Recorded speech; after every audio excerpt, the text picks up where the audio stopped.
Going the distance with local sports. This is the X Sports Network.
Going the distance with local sports.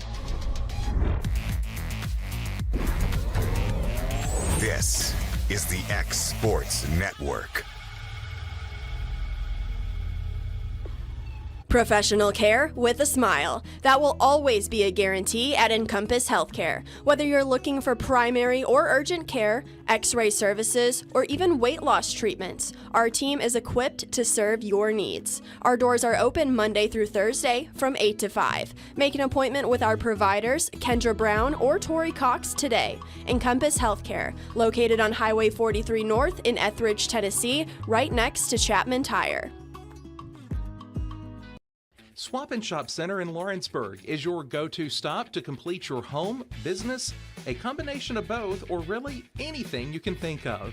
With one of the region's biggest selection of bedroom furniture, name brand mattresses, recliners, living room and dining room suites, accents for the home or office, quality name brand appliances, and did I mention Swap and Shop services what they sell? This is family owned and operated business at its best. And the best part is, they'll treat you like family too. We got bedroom suites, mattresses, dining room suites, appliances, outdoor equipment, mowers, and more. See us at the Swap and Shop Center in Lawrenceburg, Tennessee.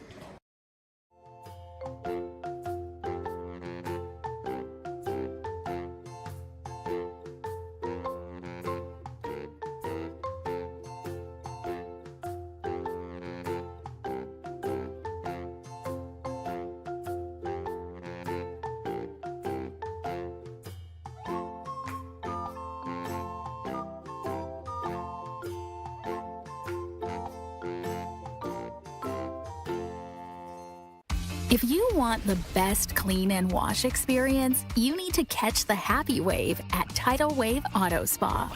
Don't settle for streaks, dirt residue, water spots, and weak vacuums that you can get at just any car wash. At all our locations, you will be greeted by a smiling attendant who will pre-wash your car front and back to remove any stubborn bugs and dirt before guiding you through the tunnel, where your car will be treated to the ultimate spa treatment with state-of-the-art equipment and one-of-a-kind wash experience that will give your car a showroom shine. Afterwards, you can help yourself to our free powerful vacuums, cleaning cloths, and glass and surface cleaner for the perfect finishing touch. When it comes to caring for your car, don't settle for any wash and pay for all the extras. Get the best when you catch the happy wave at your local Tidal Wave Auto Spa.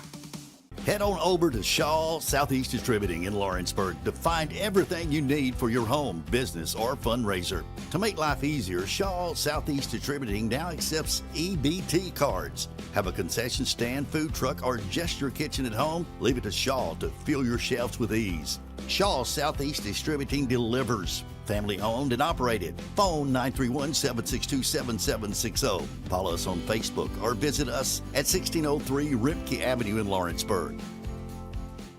Old School Rentals in Loretto, Tennessee is headquarters for all your rental equipment needs. Need a trailer? How about saws, tools, loaders, or generators? You can find all of that and much, much more at Old School Rentals. Owner Ryan Smith, located on North Main Street in Loretto, Tennessee.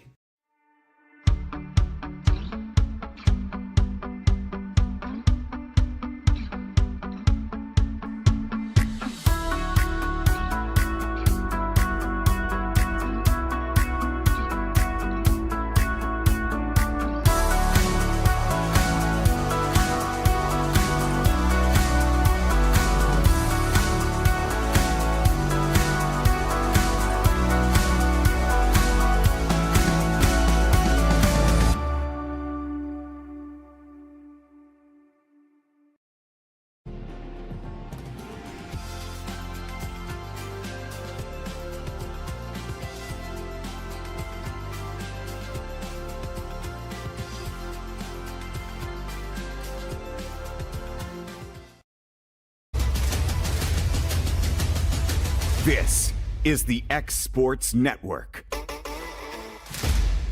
And welcome everybody here to Riverdale High School, the site here for the Class 2A State Baseball Tournament here. The first game of the tournament will be between the visitors on the scoreboard, the Mustangs of Loretto, and the home squad on the scoreboard here this afternoon will be the Patriots of White House Heritage. This is AJ Good, joined alongside Michael Marks. Kevin Wright will be our producer extraordinaire for today's game. Let's take a look at the starting lineup, starting first with Loretto coming in at 26-6 overall, 5-1 within the district. Their head coach is Zach Curtis. They were the District 10 and Region 5 champions. Leading off and catching, Clint Seymour. Batting second at first base, Kason Springer.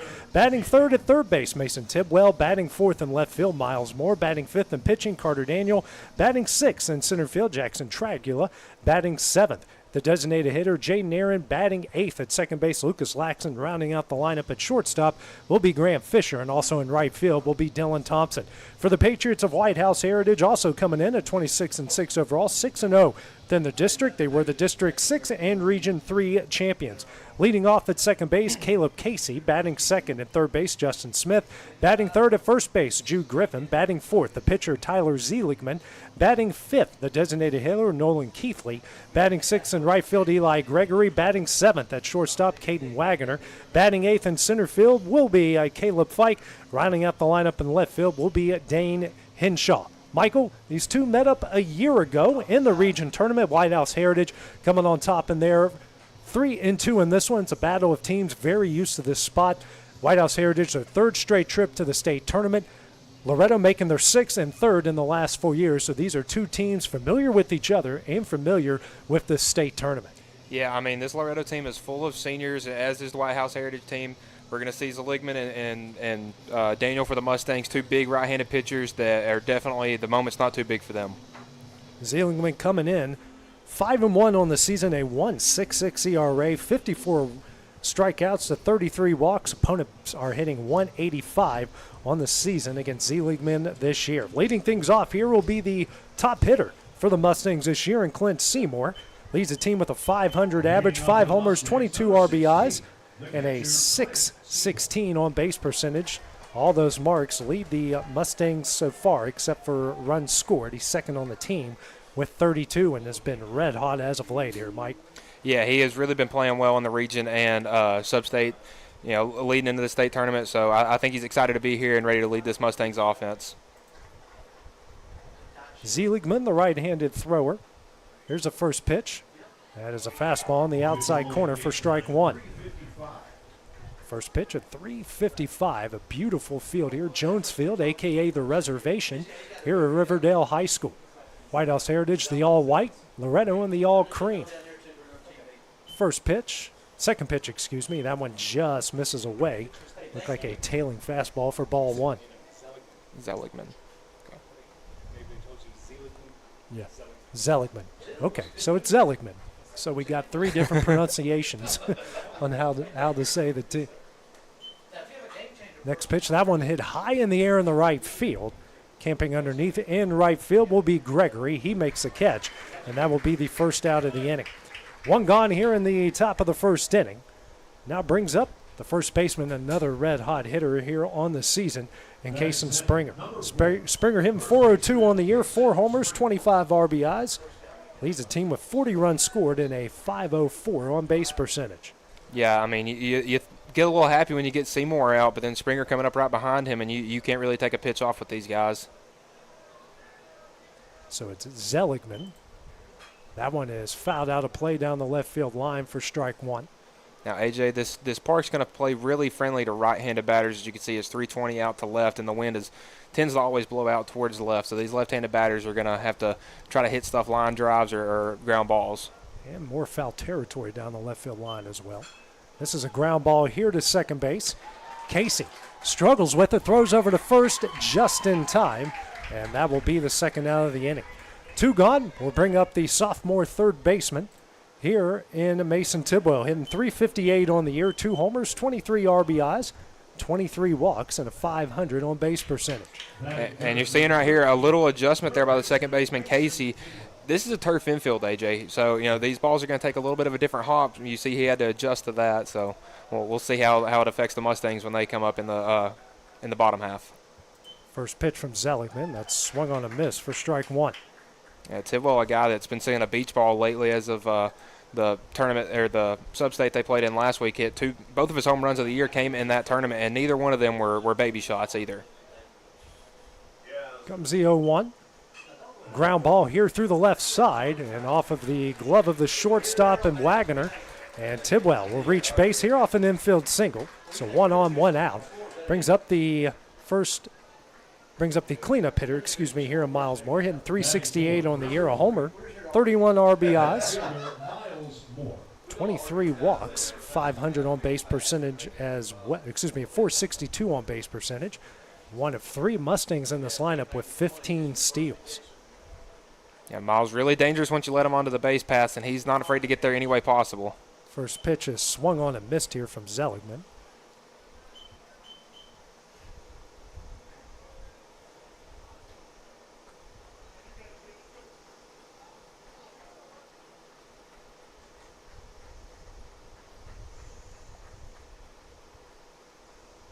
And the 0-1.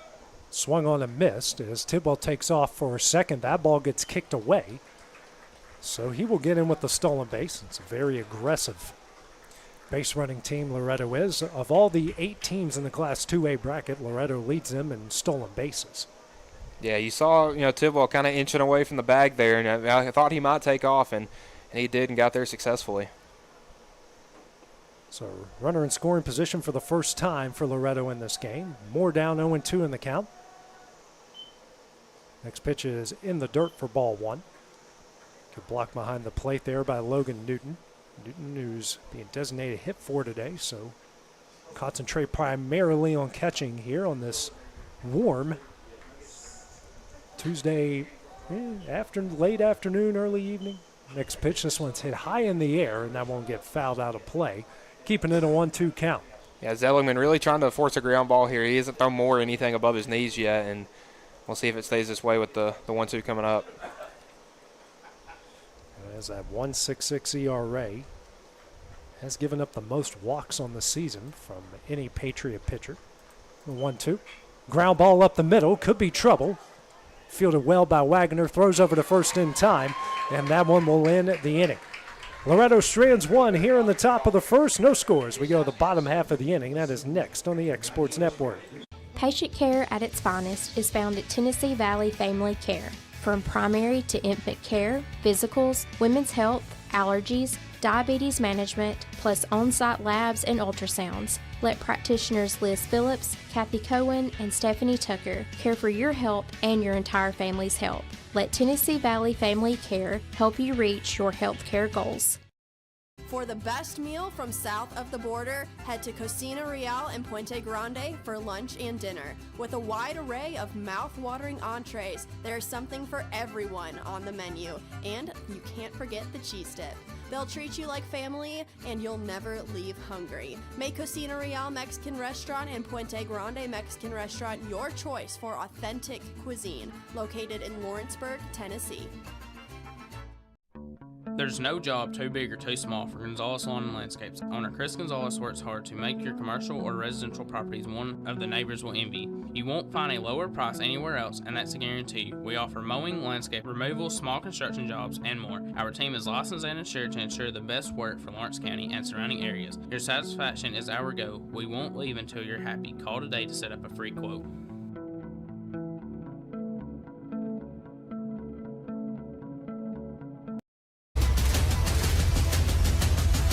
This is the X Sports Network. Back here at Riverdale High School as we go to the bottom of the first here. No score in this Class 2A state baseball tournament. Carter Daniel will take the mound. We'll get the start here tonight, obviously. Loretto in the cream uniforms here this early evening. Daniel 57 and 2/3 innings, a 0.85 ERA. 10-1 on the season, 102 strikeouts, just 14 walks. Opponents hitting 121 on the season against Daniel. Yeah, Daniel, big right-handed guy, heavy on the fastball and a wipeout slider to go with it. You know, like you said, 102 strikeouts, was a Class 2A Mr. Baseball semifinalist, or finalist, pardon, that happened this morning. Caleb Casey to lead things off here. Casey hitting 260 on the year, a homer, 19 RBIs, 44 runs scored to lead the team, 20 walks, and on-base percentage of .423. First pitch from Daniel, that's a fastball that misses away for ball one. Carter, a fastball predominant pitcher. Going to Union College after the season. Next pitch misses high for ball two. On the other side, Zilligman is going to Alabama Huntsville. Oh, okay. So we got a couple of college pitchers. Yeah.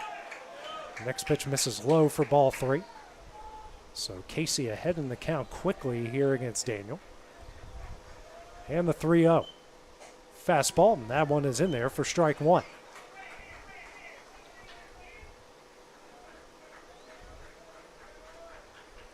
The hitter's count. That one just misses away for ball four, and a leadoff walk here for the Patriots. Going to bring up Justin Smith, leads the team with a .468 average, 3 homers, 40 RBIs, a .523 on-base percentage this season. A big left-handed hitting third baseman. Yeah, and Daniel's going to have to watch leaving anything over the plate because the wind is blowing out today. First pitch, this is high for ball one. So far, all of Carter's pitches, for the most part, have been in the upper part. Sometimes these turf mounds are a bit to get used to. I've seen it with a lot of teams so far this year. Yeah, it really just needs to settle down and get comfortable.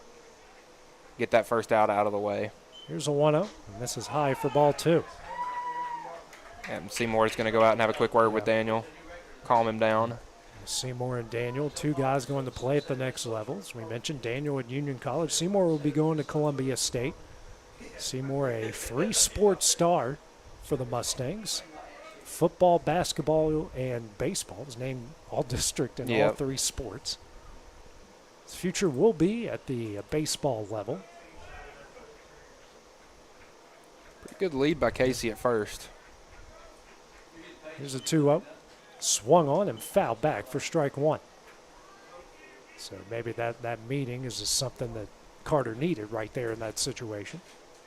Yeah, and he has a tendency, as do most high school pitchers that throw heavy fastball. It likes to stay upstairs. So if he can locate it, he'll be in a good shape today. 2-1. Ground ball down the left field line and fair for a base hit. Casey going to take the turn but not go any further. So a single puts our first runner in scoring position for the Patriots. 2 on, nobody out. Brings up the first baseman in June Griffin. Griffin hitting .271 on the year, a homer, 28 RBIs, 30 runs scored, a .472 on base percentage, hitting .256. The runners in scoring possession this season. Yeah, Smith right there just did a good job keeping his hand backs and sent it to opposite field, and got 2 on with nobody out. I always tell when a hitter's locked in when they can go opposite field like that. And that's a pretty impressive piece of hitting. 2 on, nobody out. Casey with a decent lead at second. Griffin going to square around the bunt. The first pitch, and that one is in there for strike 1.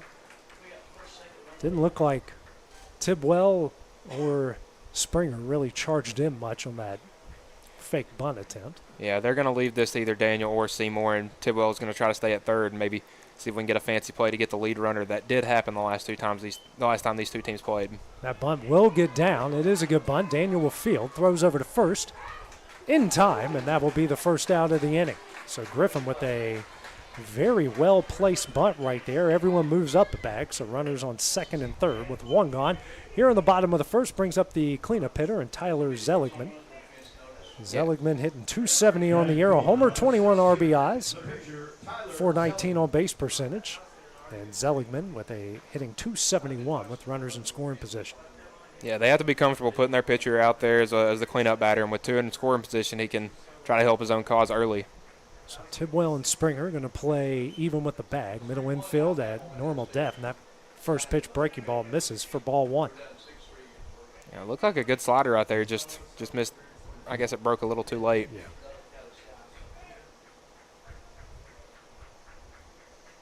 Here's a 1-0. Another slider, and that one is in there for strike 1, even up the count at 1 ball and 1 strike.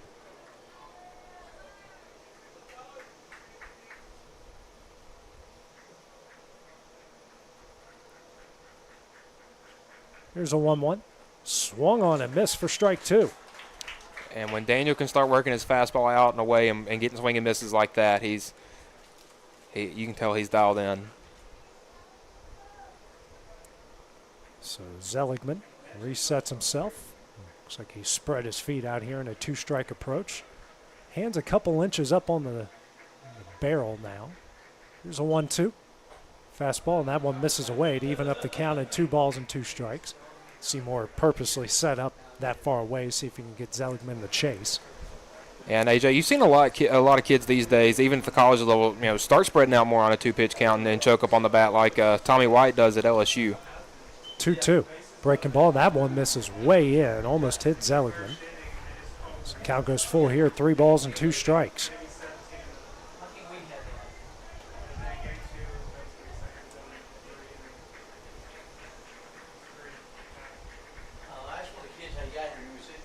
Three-two offering. Swung on and missed for strike 3, and that will be the second out of the inning.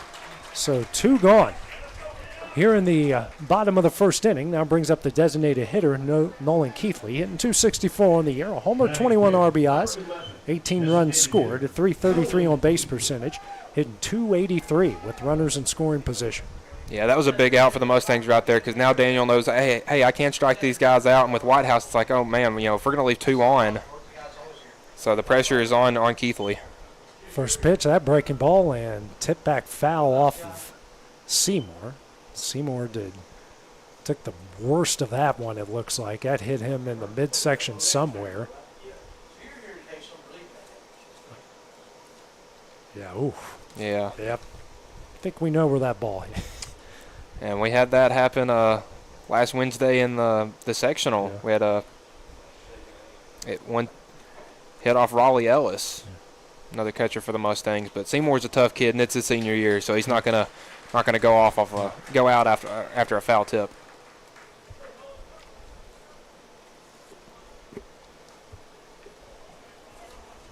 Looks like he is okay. He'll reset himself here. Home plate umpire's going to give him plenty of time to make sure everything's in order. So an 0-1 count here to Keithley after the foul tip.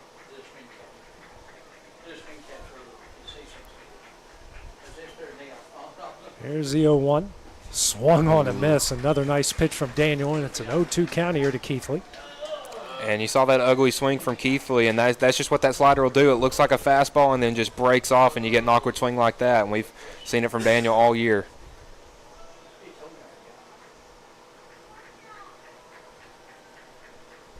Comes the 0-2. Hit in the right center field. Coming in on it is Tragula. Makes the diving catch out in right center. Wow. And that one will end the inning. Great defense from the Mustangs. Patriots strand 2 in the bottom of the first. No scores. We go to the top of the second. This Class 2A state tournament game next on the X Sports Network. At C&B Linen, fast, friendly, and reliable service is our promise to you. Because you're not just a customer, you're family. From multi-use linen to branded floor coverings and a complete range of cleaning supplies, C&B Linen is here to make sure you have everything you need. From our high-quality products to our fast, friendly, and reliable service, you'll experience the difference with C&B Linen. Because you're not just a client, you're part of our family. You'll be winning with C&B Linen.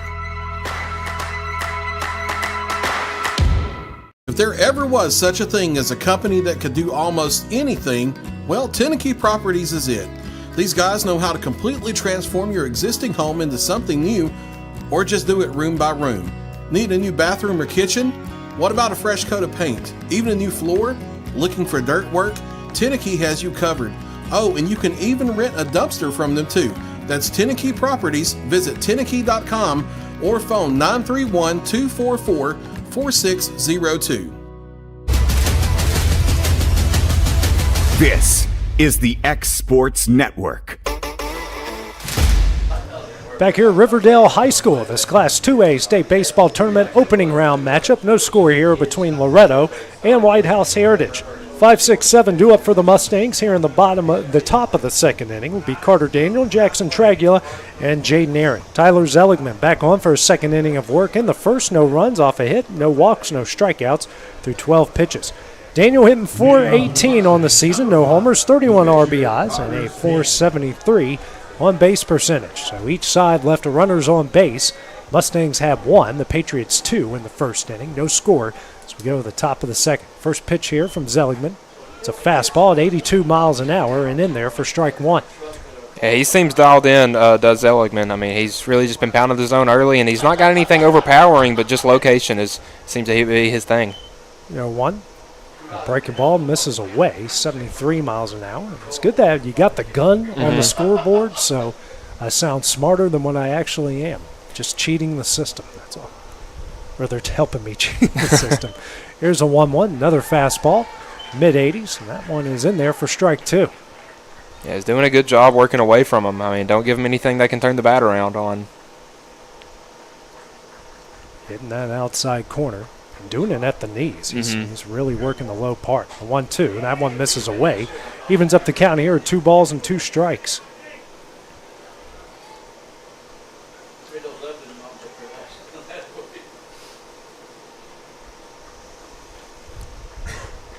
Comes a 2-2. And that one is fouled away from Daniel. Keeping count here at 2 balls and 2 strikes. Everyone opening up games today all across Murfreesboro. A lot of beautiful afternoon. Got some wind, but outside of that, it should be good for the next couple days. Next pitch, a fastball, misses high and away. And the count goes full here, 3 balls and 2 strikes. Looked like that one had some glove side run on it. Yeah, he has certainly got some velocity out there. Full count offering. This one is sent in the center field and down for the second hit of the game here for the Mustangs. And Daniel helping his own cause, as looks like we got Braden Bennett will be the courtesy runner for Daniel over at first base. Brings up the center fielder, Jackson Tragula, hitting .293 on the year, a homer, 16 RBIs, 23 runs scored, and a .442 on base percentage. This Mustang team hitting over .320 collectively as a team. Patriot pitching coming in with a 2.44 ERA as a team. So over at third base, you got Smith playing right on the grass, the supposed grass, as the first pitch misses in for ball 1.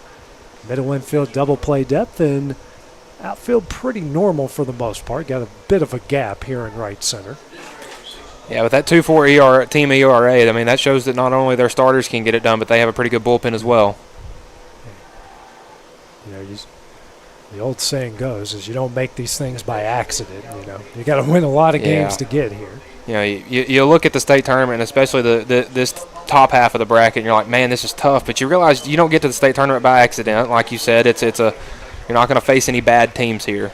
Next pitch is swung on a miss. Evens up the count here at 1 ball and 1 strike.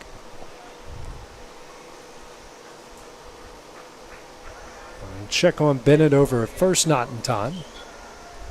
Some great facility here at the reservation at Riverdale. Turf infield, outfield, this grass looks in great condition. The stands around, which are packed all across, looking great.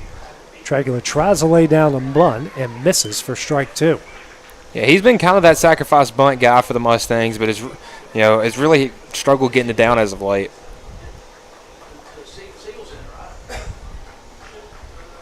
Decent lead by Bennett over first, not big. So 1-2.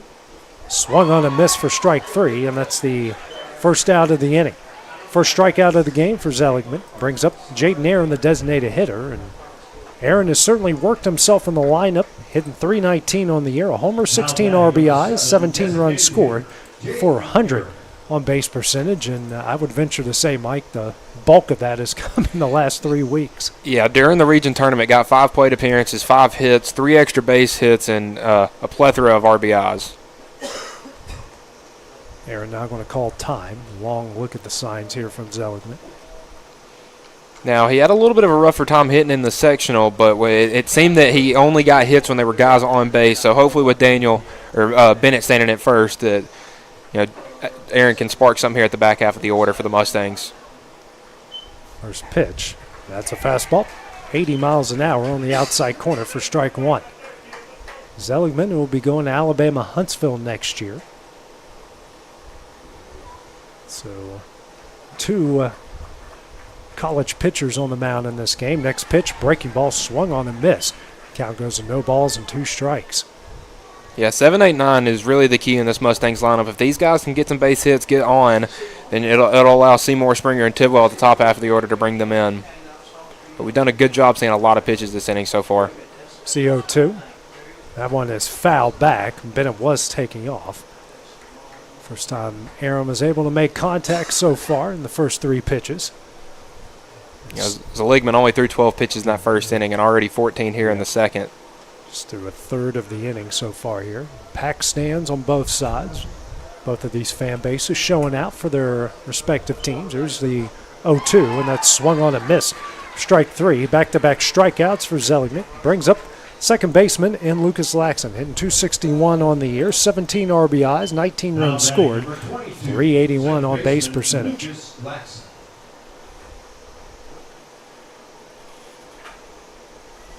He's been doing a much better job getting on base here as of late in the postseason, so Mustangs will love to see him get that going here in the tournament. Check on Bennett at first. That was close. It was very close over there, and Bennett gets saved a bit. He got Bennett kind of caught between, if he was coming back or going, and Bennett luckily got back in time. Laxon will foul that one near the Loretto dugout for strike 1. Trying to chop that one away, just hit it too foul. Looks like South Carolina beat Alabama in the SEC tournament. If anybody needed a win, it sure was the South Carolina team. Here's the 0-1. In there for strike 2. 84 miles an hour there from Seligman. So Laxon down 0-2 here. 1 on, 2 gone. Next pitch. That one is fouled near the Loretto dugout. Keep the count here at no balls and 2 strikes. Now, they don't have Newton batting in the lineup, but the Patriots feel very comfortable with him defensively behind the plate. He's done a good job framing some pitches here early on. Talking with Mustangs assistant coach David Weathers before the game, this is definitely he called it a scoreable backstop. Here comes the 0-2. Fouled out of play again. This one will get towards the Mustang dugout. Back-to-back foul balls. 3 of the 4 pitches have been fouled away so far by Laxon in this at-bat. And that scoreable backstop, for those asking, the ball, Coach Weathers threw a couple, hit a couple against it, and the ball just dies. Here's the 0-2. Ground ball. Sent over to Casey at second. Throws over to first in time, and that one will end the inning. Mustangs trail 1 in the top of the second. No scores. We go the bottom half of the inning next on the X Sports Network. Why should you bank with Employee Resources Credit Union? We offer a wealth of services, including mobile banking, video banking, bill pay, and more. We also offer loan rates that are lower than those of our competitors. Employee Resources Credit Union has been a financial pillar since 1964, providing long-time support to members of the community. Join us and become part of the ERCU commitment, not for profit, for service.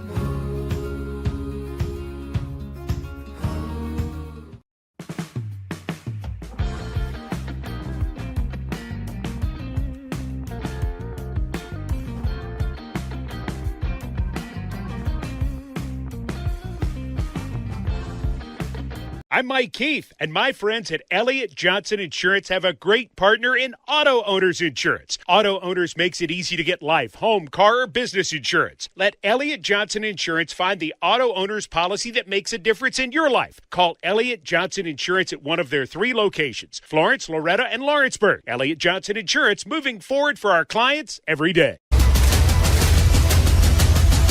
This is the X Sports Network. And back here at Riverdale's, we go the bottom of the second, the Class 2A tournament opening game. No score here between Loretto and White House Heritage. 6-7-8 due up for the Patriots. Leading things off will be Eli Gregory.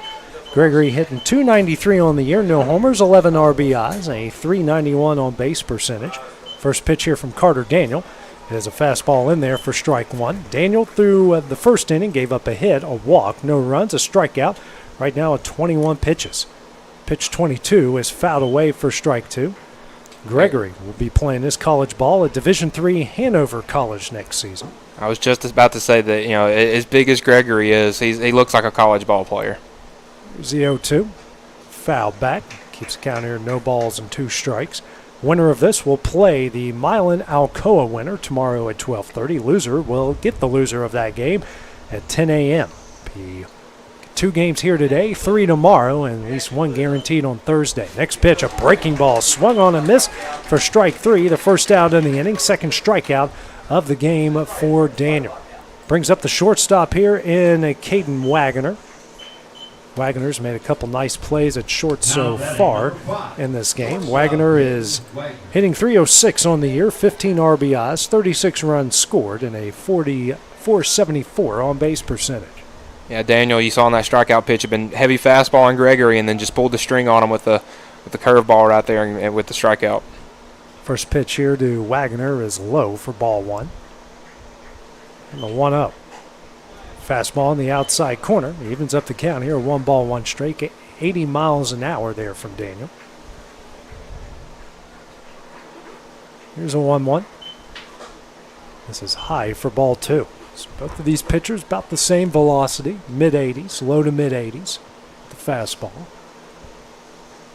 2-1. In there.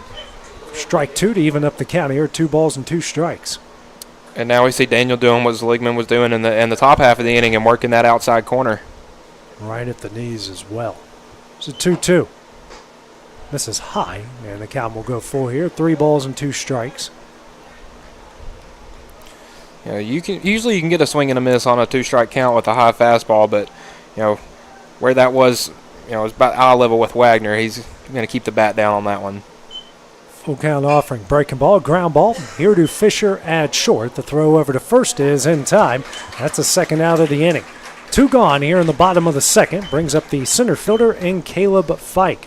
Fike hitting 151 on the year. Homer, 15 RBIs, 22 runs scored, and a .483 on base percentage. And I know a lot of that doesn't make sense, but it's a very speedy runner. Yep. And he forces defenses to make a lot of mistakes because of his speed. And I was kind of curious to see how some of these sophomores would play for the Mustangs, but you saw right there, shortstop to first base, 2 sophomores. It'd be their first time playing on this field. First pitch from Daniel here to Fike is on the inside corner for strike 1 at 82 miles an hour. Here's the 0-1. Fastball in there. Same pitch, same speed for strike 2. And now you see him getting in that groove, working faster and working faster. Here's the 0-2. Just misses away for ball 1.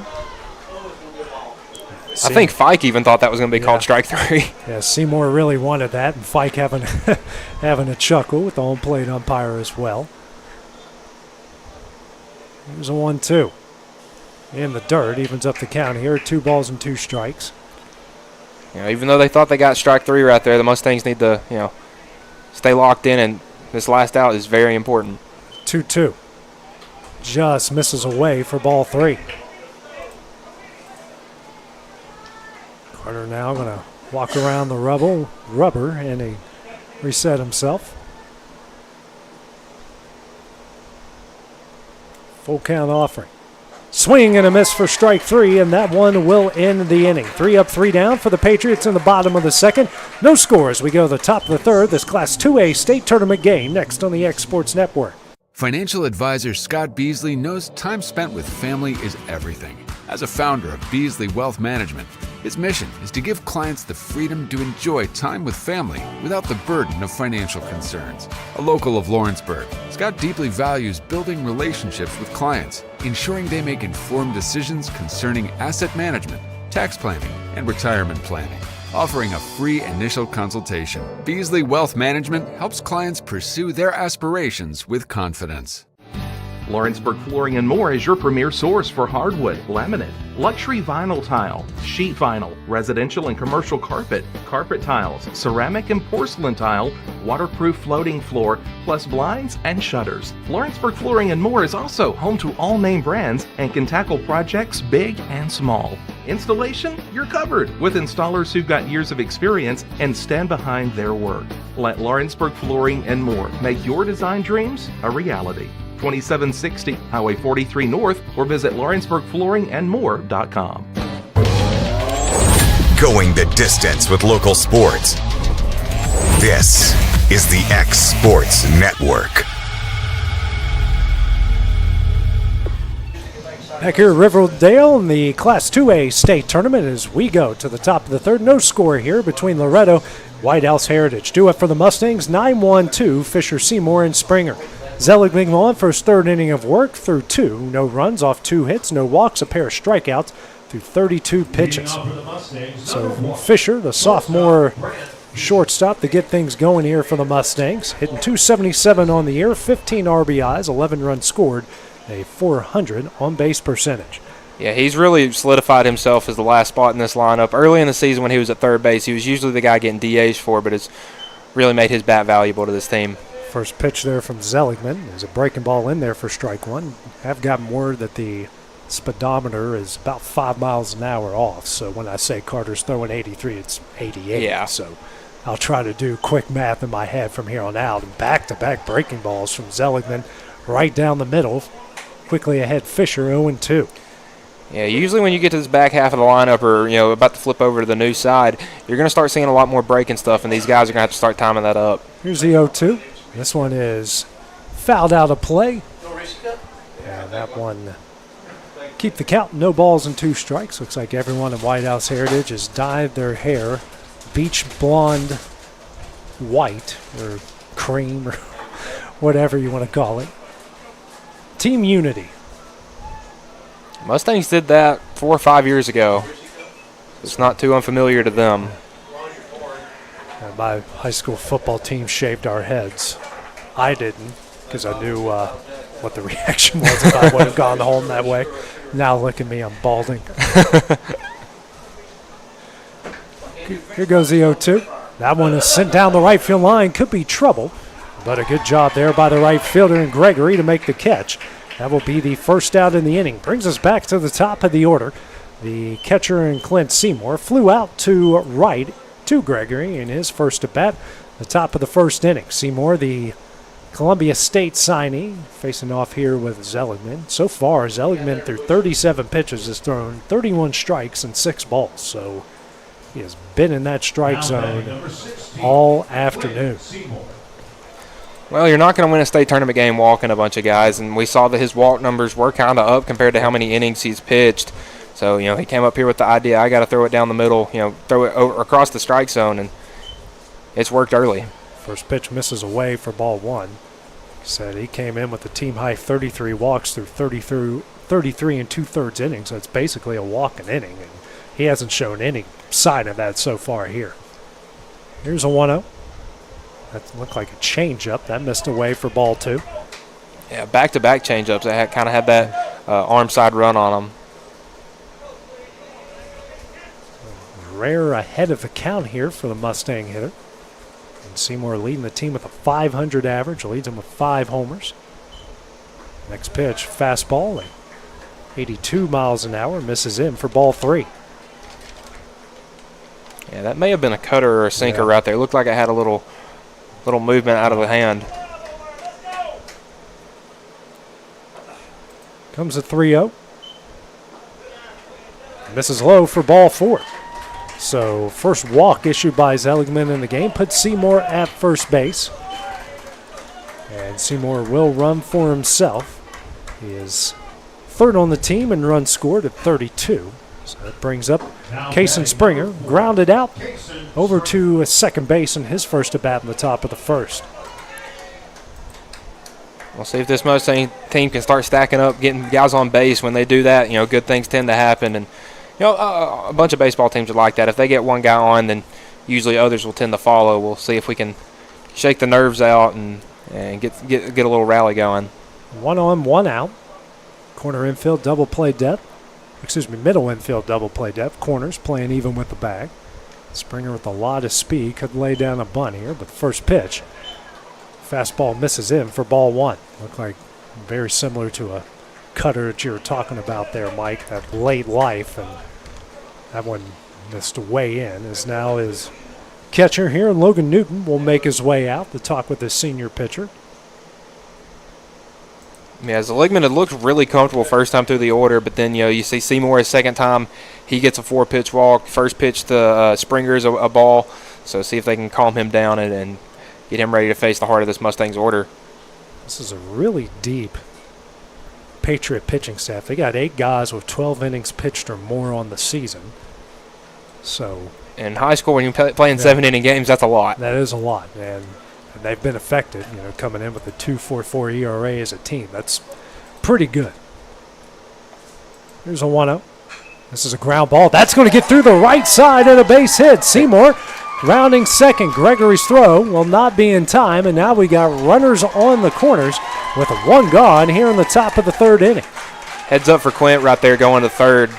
The right fielder charged in a little too hard, Gregory, and stumbled when he got the ball. And Seymour just sliding into third, now 90 feet from home is the opening run of this ball game. Probably wouldn't gotten a chance to get him because he had already taken a step off second by the time Gregory got it. Brings up Tidwell, an infield single in his first at bat in the 1st inning. That's the 3rd hit of the game here for the Mustangs. So Seligman, first real sign of trouble so far with runners on the corners, and the 3-hole hitter, sophomore 3rd baseman. Same defensive alignment here for the Patriots. Now they're going to check on Springer over at first. The throw's not in time. And we've talked about all the foul territory you got over here. If a pitch gets away from Griffin over there at first, watch for Seymour to come home and try to score.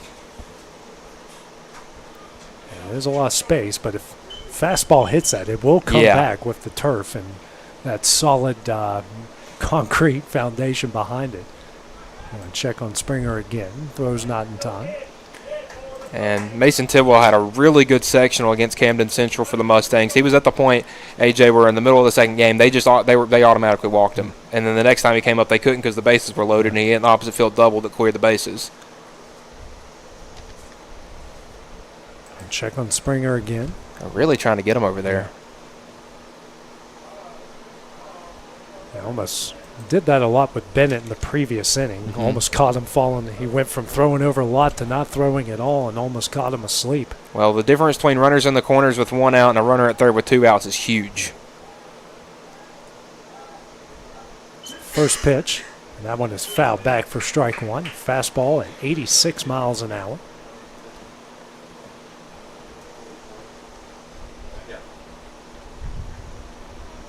Big situation here. The Mustangs and the Patriots have each left 2 on base so far. 2 really good pitchers. Any run you can get is huge. Let's say we're going to be sitting here in the 7th inning wondering how much those batters make a difference. Now Springer will take off. Seymour's going to take off for home. The throw is high. Seymour's going to touch the bag. He does. And the Mustangs lead it 1-0. Needed it, and he got it right there. They got Springer in that rundown like they were trying to. They caught him leaning. Seymour just immediately took off, and the throw from Griffin to the catcher Newton was just a bit high. Seymour slid it in safely, and Springer at second with Mustangs getting the first run on the board. There's that aggressive base running we've been talking about. Loretto still with the runner in scoring position, one gone. And a 1-0 lead to start things off. And now with that 1 on the board instead of a 0, I feel like every batter is now going to calm down and realize that, just do what you're supposed to do and things will go your way. Check on Springer over at second. Yeah, Springer and Miles Moore as well, as you talked about with all the stolen bases he had earlier, they're really pests on the base path. I mean, they're going to make you pick off a lot. They're going to make you step off a lot. And the 0-1, that one is sent back foul for strike 2. You got Tipwell at the 3 spot with 23 RBIs, Moore with 31, and Daniel with 31 behind him. So this is not easy spot to be here for any pitcher. Yeah, you look at some lineups and you're like, okay, if we can get 1, 2, 3, we'll fine, but we'll be fine. But the Mustangs really 1 through 5 is a tough battle. Next pitch misses away for ball 1.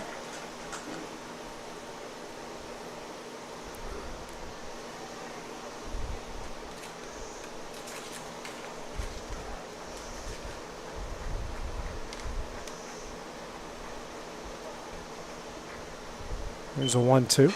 This one's sent high in the air in the left center field. Going back is Dane Henshaw. That will be Fike that will make the play in center. Springer taking off for third, and he is in there. Good heads-up base running, and now our second run of the game 90 feet away with 2 gone. Miles Moore due up here for the Mustangs. Grounded out the short in his first at-bat on a chopper up the middle. That ended the top of the first inning. I don't know if you noticed it right there, AJ, but Springer right there sliding into third slid a little bit too far over the bag. The kids are going to have to get used to sliding on this turf because you will carry, whether it's wet or dry. You got to go a foot or a step earlier. Mm-hmm. First pitch, fastball. Actually, that looked like that changeup with that two-seam look there. It's in there for strike 1.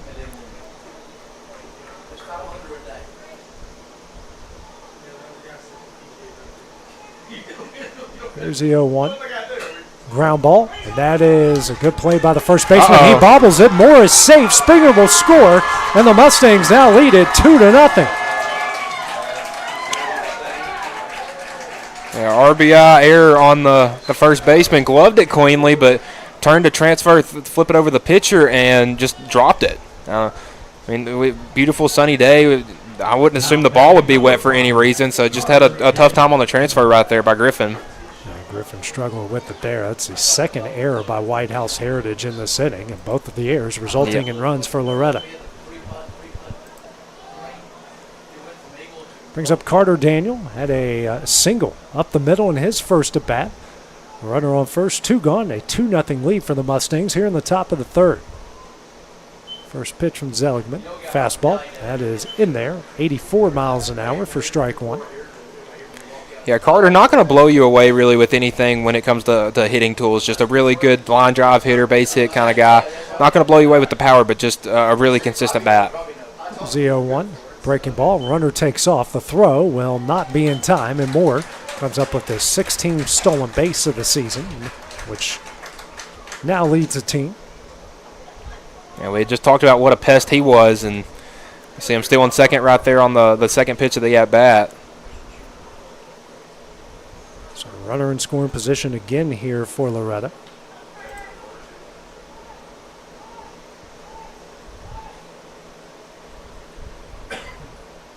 Here's the next pitch. That one misses away. We get 1-2 or 2-1? 1-2. Okay. Yep. So 1-2 the count here to Daniel.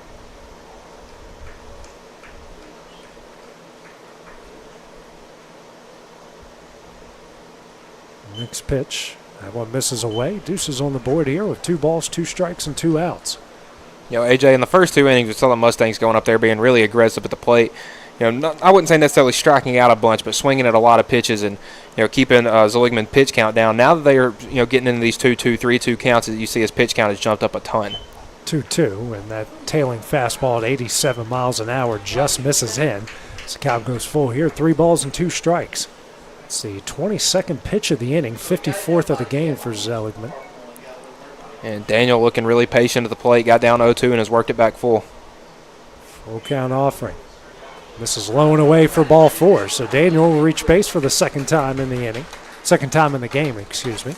Bennett will go out and run for him over at first base. Brings up Jackson Tragula, the center fielder. Struck out swinging his first at bat in the second inning. And hey, AJ, that's just what a senior's going to do. He'll get down 0-2 in the count and then work back to the full count and get on base with a walk. And now we got 2 on with 2 out. See a little rally coming maybe in the top half of the inning. 2 out rallies win baseball games. First pitch here, and this one is skied high in the air. Henshaw on left makes the catch, and that one will end the inning. The Mustangs get 2.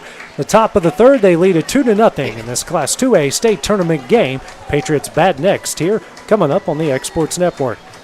Do you ever worry about having too much in the garage? What about where you're going to put the mower, or your ATV, or better yet, your mother-in-law? Look no further than Quality Storage Buildings located right next door to Flat Rock Cheese and More on the Minor Hill Highway in Pulaski, Tennessee. There you'll find the answer to your need in a compact or spacious metal building. Built by hand right at Flat Rock by some of the finest craftsmen around, there's a perfect building for everyone, including economy, utility, cabin, lofted or garage models, and even an animal shelter line. Buy or rent to own, see the different models at Flat Rock or on North Main Street in Ardmore and on Highway 43 South in Dunn. Call today 931-363-3603 or 931-201-2205.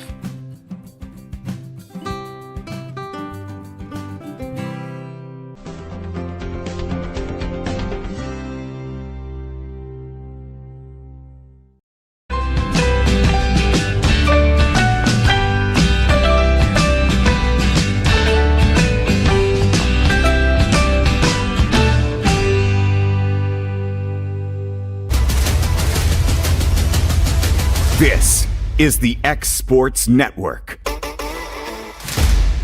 Loretto leads 2-0 here in this Class 2A state tournament opening game. Due up here for White House Heritage, 9-1-2 with Henshaw, Casey, and Smith. First pitch here from Carter Daniel. Fastball misses low.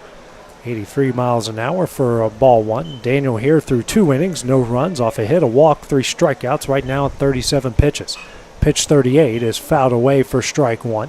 Henshaw here on the season hitting .387, 19 RBIs, 35 runs scored, and a .553 on base percentage to lead the Patriots. Yeah, 2 strikeouts and a ground out. Had a 1-2-3 previous inning. We'll see if he can keep it up here. Curveball misses high for ball 2. It's a 2-1 count here, the 9-hole hitter for White House Heritage.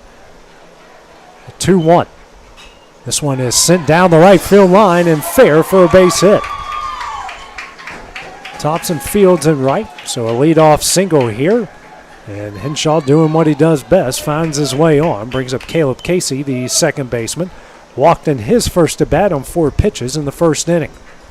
Yeah, it's definitely what you want to see if you're White House Heritage. Get that 9-hole guy on and allow 1, 2, and 3 who all looked very comfortable in their first at bats. Try to bring them in.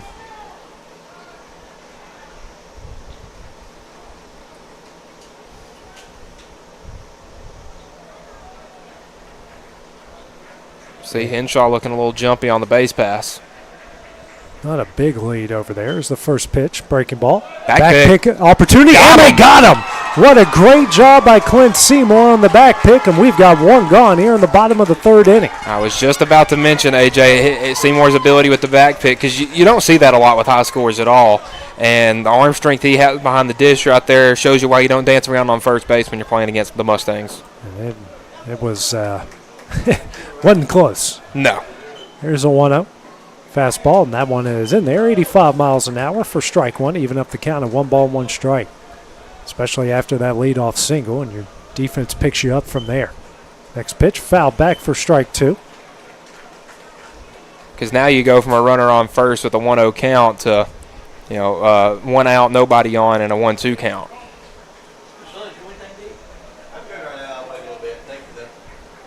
Here's a 1-2. Check swing, and that one misses in. Evens up the count here. 2 balls and 2 strikes. Yeah, they did appeal down to first, but said he stayed back.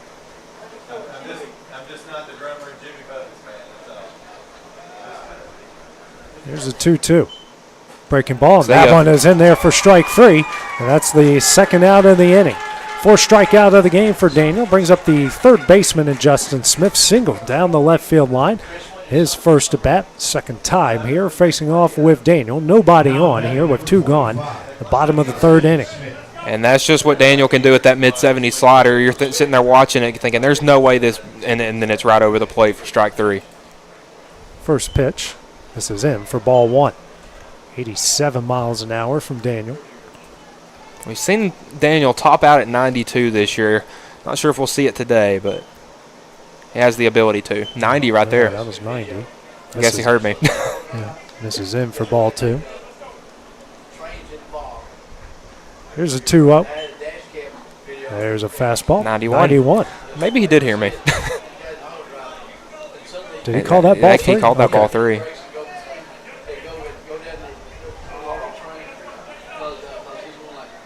Here's a 3-0. And that one in there for strike 1. Yeah, toned it down to 87 right there to get a little bit better control, but the previous 2 pitches looked close. That one misses in for ball 4. So Smith will reach base here for the second time in the game. Brings up first baseman and Jude Griffin. Griffin hitting .271 on the year. Had a nice sac bunt in his first at bat, and a nice little stat here as well. Griffin leads the team with hit by pitches with 15 on the year. Next closest in his own lineup is at 9. I was going to just mention that Smith there, you notice how most guys will put their toes on that line right there. Smith was backed up a little bit on the plate, and that's why Daniel was pitching him inside so much and led to that walk. First pitch here from Daniel to Griffin. This is away for ball 1.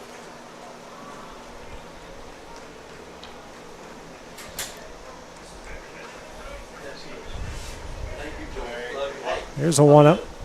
Fastball. That one is in there for strike 1.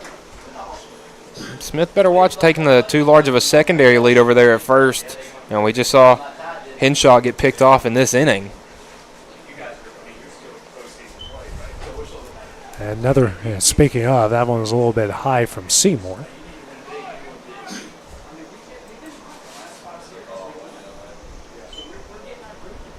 Ball 2, so 2-1 the count here to Griffin.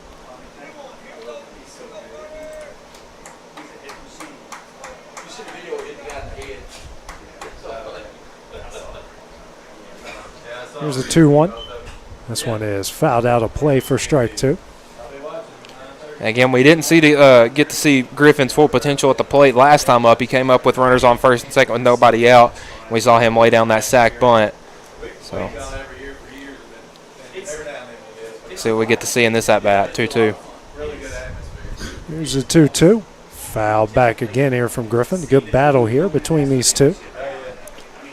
Tried to run that upstairs fastball by him, and Griffin got the bottom of the barrel right to it, and enough to foul it off.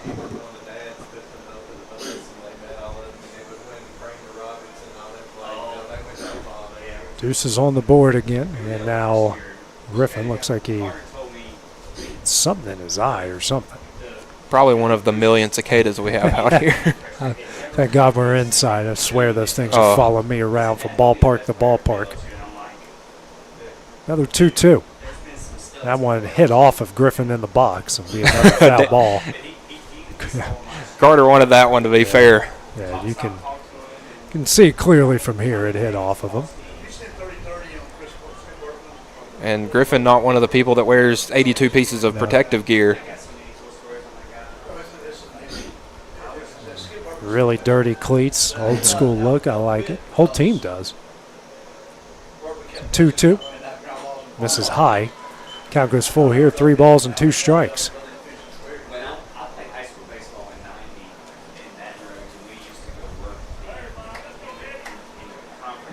Griffin doing what Daniel did for the Mustangs in the top half of the inning and working a 2-strike count back full.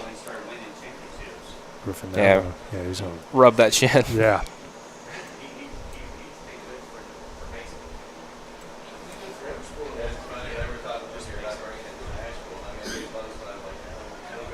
Full count offering. Hit high in the air, and that one will get out of play. Another foul ball. The fourth this at-bat here, as that was pitch number 8 of the at-bat. Carter right now 58 pitches here through 2 2/3.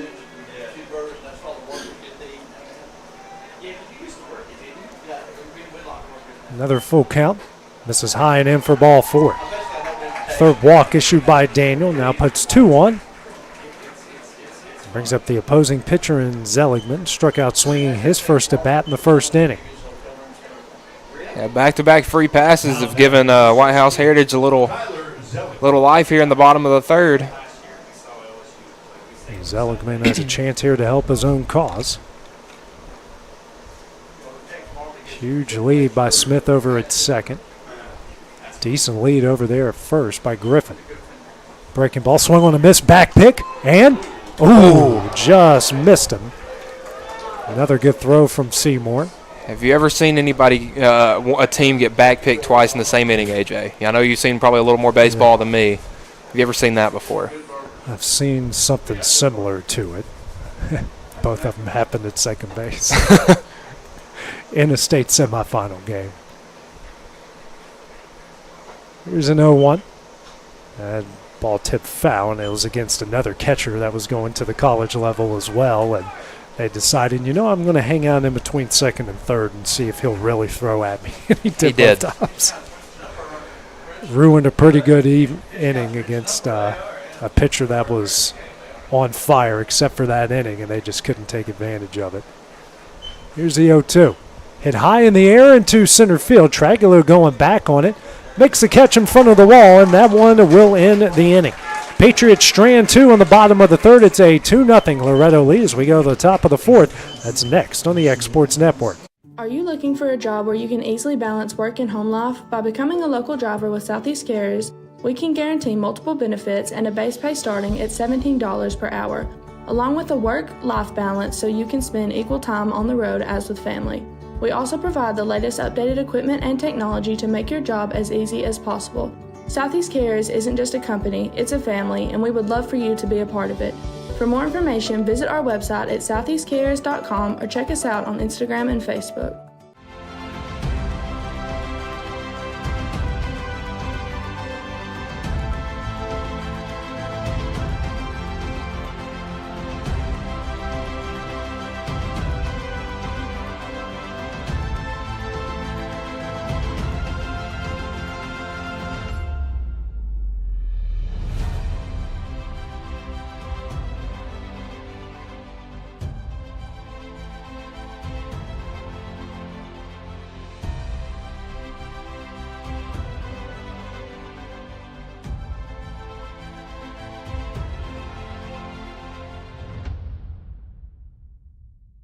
Do you have a small farm, a big farm, or just critters in the backyard to feed? If you answered yes to any of those questions, then you need to make the short drive down to A&B Feeds in Etheridge, Tennessee today. Owner and operator Jamie Ayers has you covered and will treat you right. That's A&B Feeds in Etheridge, Tennessee. This is the X Sports Network. Back here at Riverdale in the top of the fourth inning, a 2-0 Loretto lead over White House Heritage here in the Class 2A state tournament opening game. 7-8-9 due up for the Mustangs and Aaron Laxon and Fisher. Tyler Zeligman on for his fourth inning of work through 2 runs off 3 hits, 2 walks, pair of strikeouts right now through 56 pitches. Update from the other game in the Class 2A on the other bracket. Huntington leading Smith County right now in the bottom of the third.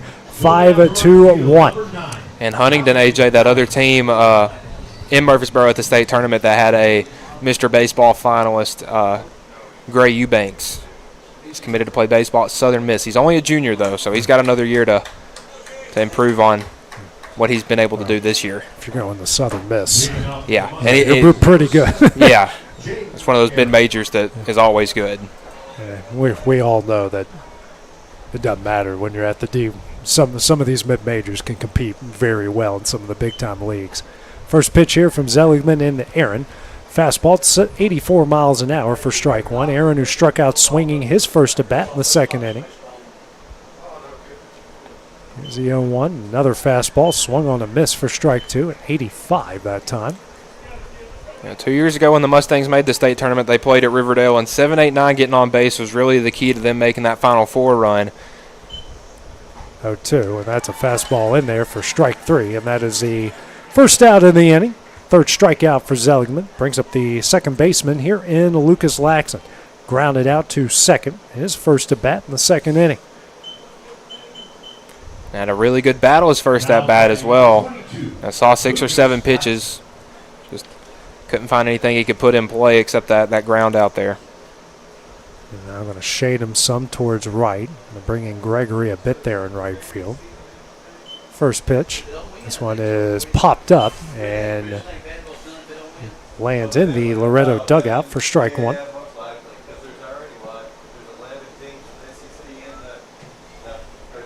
That Florida Vanderbilt game just starting. Winner of that will get Tennessee. So they're in the single elimination round.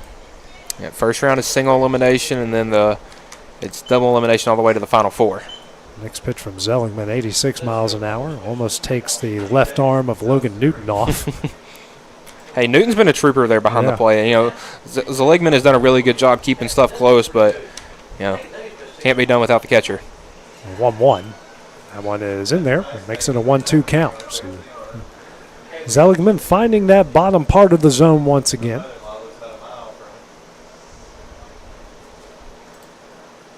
Comes a 1-2. Swing and a miss for strike three, and that is the second out of the inning. Back-to-back strikeouts, fourth of the game. Brings up the 9-hole hitter, and Graham Fisher flew out to Gregory and right. His first at bat, the lead off the third inning.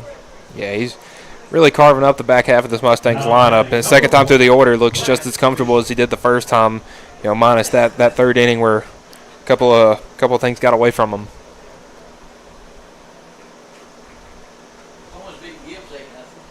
Here's the first pitch. This one is lined in the right field on the first pitch he sees for a base hit. So Fisher makes it the fourth hit of the game for the Mustangs, and that will bring us to the top of the order. Clint Seymour, 0 for 1 with a fly out to right in the first, and walked and scored in the third. So it'll be the third time through the order coming up here for Zeligman.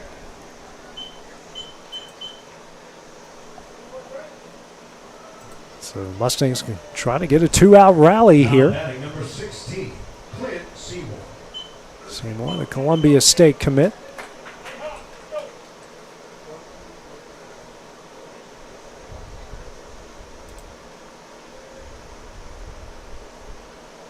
First pitch. This one is lined right at the shortstop. A good play over there by Wagoner. That one will end the inning. The Mustangs stram one. The top of the fourth, it's a 2-0 Loretto lead as we go to the bottom half of the inning. Next on the Exports Network. Hood Company Real Estate is highlighting the beautiful home located at 786 Hillview Drive in Lawrenceburg as this week's property of the week. This spacious 4-bedroom, 4-bath brick residence sits on a picture-perfect 3+ acre lot and features an attached, extra-large 2-car garage. This is a solid custom-built home with many updates, including a new HVAC system and tankless hot water heater, plus the price has recently been reduced. For more on this and many other homes, check out hoodcompanyhome.com or phone 931-762-5816. Hey, this is Phil Hooper. Get the look you want for your favorite school, church, or business with apparel from HD Ink Screen Printing in Leoma, Tennessee. Got a logo you need embroidered or screen printed? Let HD Ink give you the professional look that sets the bar in today's world. We do fundraisers and custom designed apparel and so much more. Call today, 931-201-2961, or come see us at our new shop located at 26 Ingram Road in Leoma. Remember, HD Ink for the look you want and the look you deserve. This is the X Sports Network. Loretto leads White House Heritage 2-0. Here as we go to the bottom of the fourth inning here in the Class 2A state tournament opening round. Due up for the Patriots will be 6 5, 6, and 7 with Keithley, Gregory, and Wagner. Carter Daniel on for his 4th inning of work through 3 no-hit runs off 2 hits, 3 walks, 4 strikeouts. Right now it's 62 pitches. Keithley to lead things off here for the Patriots flew out to center in his first at bat that ended the bottom of the 1st inning. Updates from some of the scores over across in the state tournament in Class 3A. Tullahoma leads Gibbs 8-0. Class 1A, you got Oakdale over South Pittsburgh 4-0. First pitch here from Daniel. It's a squibber here. Laxon Fields throws over to first in time, and that's the first out in the inning. Much needed for Carter Daniel. Yeah, one pitch, 1 out. Yeah, his pitch count was 62 through 3 innings. That's about in between 20 and 21 pitches an inning, and that's up there a little bit, especially for a guy you're hoping can maybe throw for you again in the state championship, whenever that would be. Gregory due up now here, who's struck out swinging his first at bat in the 2nd inning. First pitch, and that one is fouled away for strike 1. Other scores in the Class 4A, Nolensville leads Oak Ridge 3-2 in the bottom of the 3rd. Class 1A, Halls over the University of School, tied up 3 here in the bottom of the 3rd. Beecham Farragut in Class 4A tied up at 4. South Gibson over Station Camp in Class 3A 4-1. Next pitch swung on a miss for strike 2, makes a 0-2 count. And in Division 2 Class AA, Briarcrest over CPA 4-0 in the bottom of the 3rd. Yeah, and that Farragut team, AJ, 9 D1 commits, 13 college signees. It's the 0-2. Ground ball that, I guess, that took a wild spin. Nothing could do with that. I thought it hit him. There's no way it would spin like that if it didn't, but they're going to have I think the home plate umpire and the first base umpire have a conference about it here.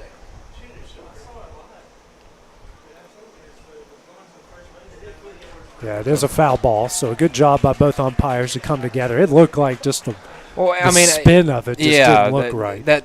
White House Heritage coach going to come out and have, say his grace, but because it definitely looked like it hit him. From our vantage point, only on turf will you get a ball to spin like that. And it's not going to do it just hitting it off the bat. I mean.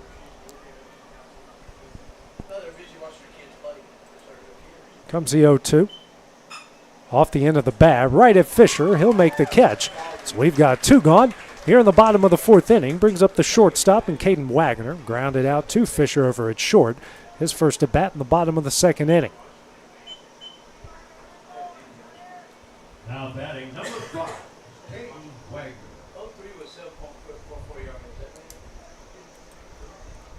First pitch here from Daniel. That one is fouled back for strike 1. Came in at 86 miles an hour. Wagner was one of those guys that was a big piece of White House Heritage making the state tournament 2 years ago when they faced the Mustangs. 3rd straight trip here for the Patriots. All 3 of those trips have come in 22, 23, and 24s. The next pitch is in there for strike 2. Loretto, their 6th off-time appearance. 3rd in the last 4 years. Here's the 0-2. That one misses away for ball 1. So these 2, especially recently, no stranger to the stage. And no stranger to Riverdale High School either. Yeah, and Loretto, they've made their 6th state tournament appearances all since 2016.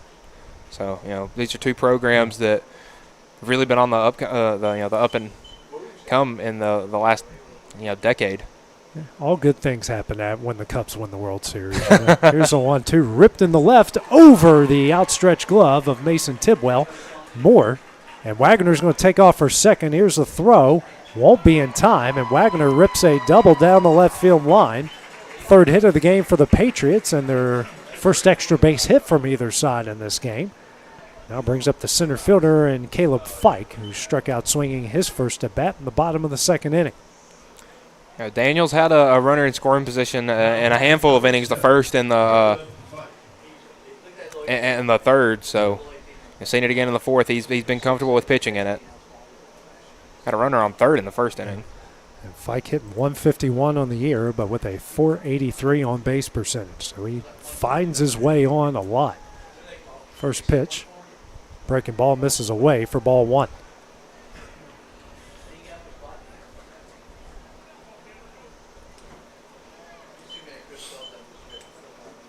Like also hitting .217 with runners in scoring position. And try that pick attempt, and Fisher got over there just in time.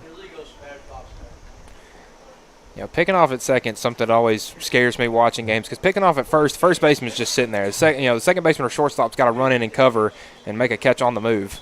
The outfield has really shifted towards right. There's a lot of room down the left field line as the Oh, throw God. will get him in time. So Clint Seymour throws out Wagner at third, and that one will end the inning. Loretto leads 2-0 as we go to the top of the fifth inning here in the Class 2A state tournament. That's next on the X Sports Network. Truett's Garage Doors in Leoma, Tennessee is your one-stop for new garage door installations for all commercial and residential buildings, plus they offer full service on all existing doors. Need a new garage door opener? Truett's Garage Doors has you covered. As an AMAR Gold and LiftMaster dealer, Truett's Garage Doors offers the best pricing anywhere in the area.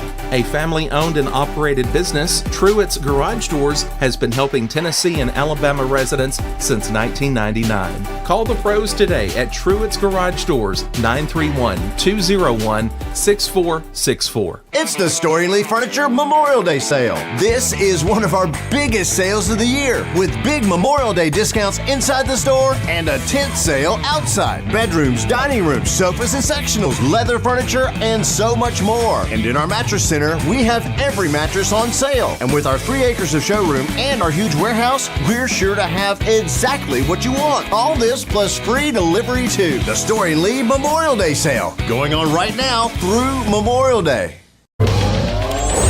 Going the distance with local sports. This is the X Sports Network.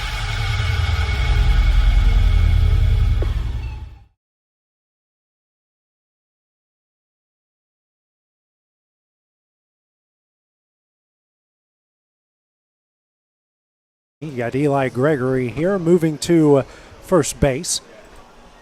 Moving out to right field will be Dominic Malik. So he will move to right field here for the Patriots. So Tyler Zeligman, on for his fifth inning of work through 4. 2 runs off 4 hits, 2 walks, 4 strikeouts. Right now at 65 pitches. Face the heart of the Mustang order, 2-3-4, due up here for Loretto. And after getting out of a jam, so to speak, with a runner in scoring position, the Mustangs with 2, 3, and 4 would love to add to this 2-0 lead.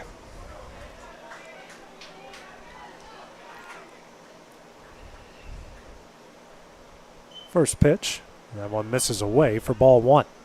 And AJ, this is one of the first Loretto games I've seen this year where you can truly say both sides are throwing their ace. I mean, you can see Zeligman and Daniel; they're both on their A game today. Here's a 1-0. This one is sent in the right field, could be trouble, and that one's going to get down and over the fence. Kason Springer, for the 5th time this season, goes yard, and the Mustangs lead it 3-0. And just when you think Zeligman settled down, Springer sitting on a hanging breaking ball and just sent it out of here, out into the woods in right field. And for a park that plays friendly to right-handed batters, the lefty sent that one for a ride.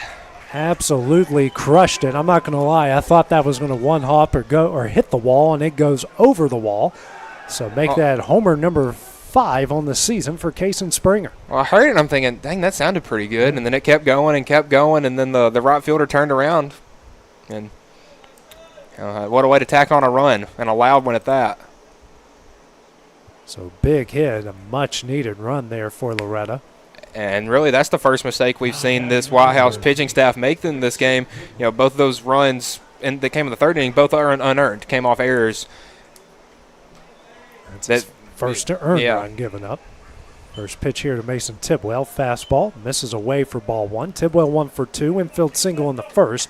The fly out to left center in the 3rd. Here's a 1-0. Misses low for ball 2. And that at-bat does a lot more than just put one run on the board. It kind of scares Zeligman and then, puts a lot of confidence into that Mustangs offense. 2-0, ground ball. Here to Wagner at short. Field's clean. Throws over to first in time. And that is the first out of the inning. 1 gone here in the top of the 5th. Brings up the left fielder, Miles Moore. 0 for 2. Grounded out to short in the 1st. And reached via an error that brought home a run in the 3rd. Yeah, Wagner there at short. I mean, he is one of the more short-handed shortstops I've seen. As we got the pitching coach for White House coming out, and Zeligman now at 73 pitches. Just 70. 70, excuse me. I've looked at the wrong one. So we and it might looks like get they're a bringing pitching someone change. out. Yep, yeah, I think they're going to bring in. Yep, they are going to make a pitching change. So while that goes down, we will take a break here on the X Sports Network. Efficiency, reliability, accuracy. Move forward with your real estate sale or purchase with Title and Escrow of Lawrence County, the most experienced closing team around. Working with clients locally and throughout the state, we offer a wide range of services, including the expertise of an on-staff attorney, backed by our more than 49 years' experience in titles and closings. We get the job done on time at a fair price and ensure every last detail is correct. Our goal is to give you peace of mind. When you work with us, you work with people who live where you do. We understand the importance of the real estate community and strive to build strong relationships with all parties involved in the process. Whether you're buying a home, selling a business, acquiring land, or anything in between, you're in good hands with Title and Escrow of Lawrence County. Put the most experienced closing team on your side. Contact Title and Escrow of Lawrence County today.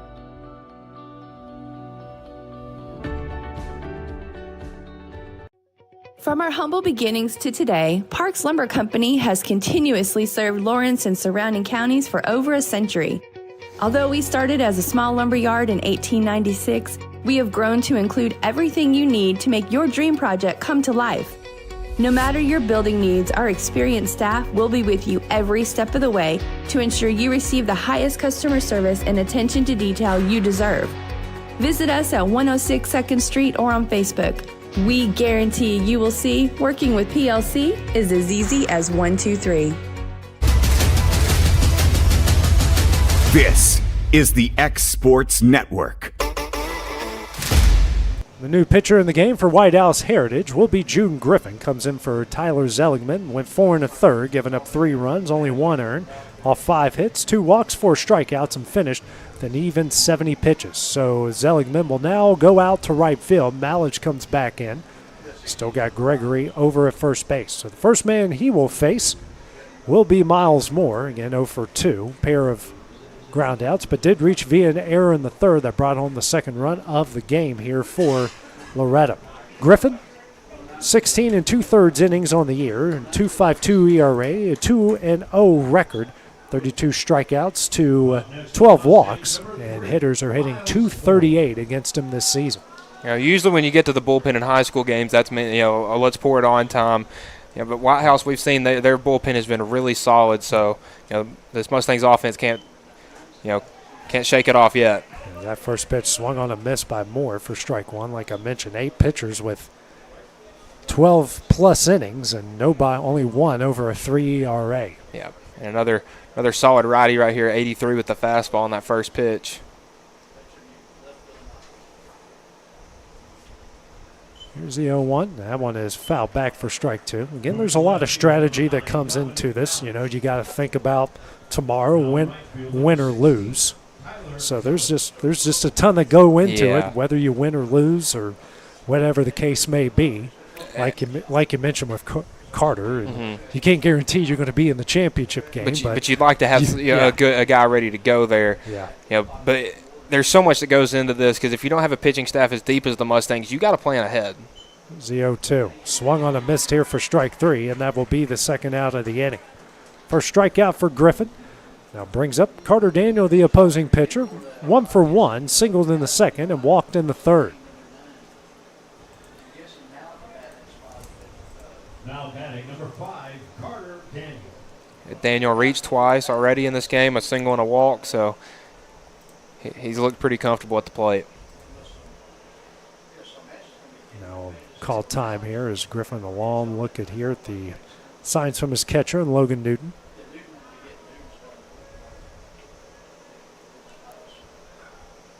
Here's the first pitch. Ground ball. Sharper here over to Smith at third. His throw over to first is high, and that one's going to get away, and Daniel, for the third time today, is going to reach base safely. I guess that one would be scored in E5. Yeah, clearly. Throw it a bit high. Yeah. And Gregory just comes into play first and already gets a workout over there. So brings up Jackson Tragula for 2. Struck out in the second and flew out the left in the third. Now batting number 11, Jackson Traglia. Middle infield here. We play normal, corners will. Outfield shaded a little bit towards right. Tragula's going to lay down a picture-perfect bunt. Smith has no throw. And There's he's not no one covering at the third. bag. Here comes Bennett. Bennett's going to slow down. He'll get over to third base. So an infield single and a good job to take advantage of the defensive alignment. Now we got runners on the corners and 2 gone for Jaden Aaron. Yeah, we see Smith right there at third charge in and cover that bunt. It was a beautiful bunt by Traglia. And then Bennett saw that nobody was covering the bag, and Coach David Weathers said, come on down. And now you got a runner at first and third with 2 outs, making it a very big at-bat for Jaden Aaron. So runner in scoring position here. Mustangs so far just 0 of 4. Both teams are 0 of 4 with runners in scoring position.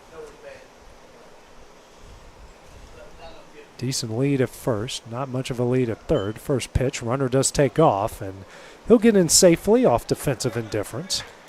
Yeah. Basically meaning he wasn't going to throw. Yeah. Newton, heads up, realized that there's 2 outs already. You don't need to keep the double play ball in effect. And, trying to throw down to second could lead Bennett to scores. We saw him get the first to third on a bunt. I mean, you couldn't lay down a bunt any more picture perfect than that. And, hey, take advantage of the turf infield when you know you don't have ellipse. You don't have to worry about the dirt, and you're going to get true hops. And if you can get it right in the right spot like he did. And that's the thing. When you're on grass, you kind of have to put a little more into the bunt. On turf, just lay it down. That thing is going to roll. Now 2 in scoring position for Aaron. 1-0 count. Next pitch from Griffin. In there for strike 1. Griffin at 84 miles an hour. In high school, if you have the ability to bring lower to mid-80s out of the bullpen, take advantage of it. Here's a 1-1. Ground ball down the left field line, but foul for strike 2.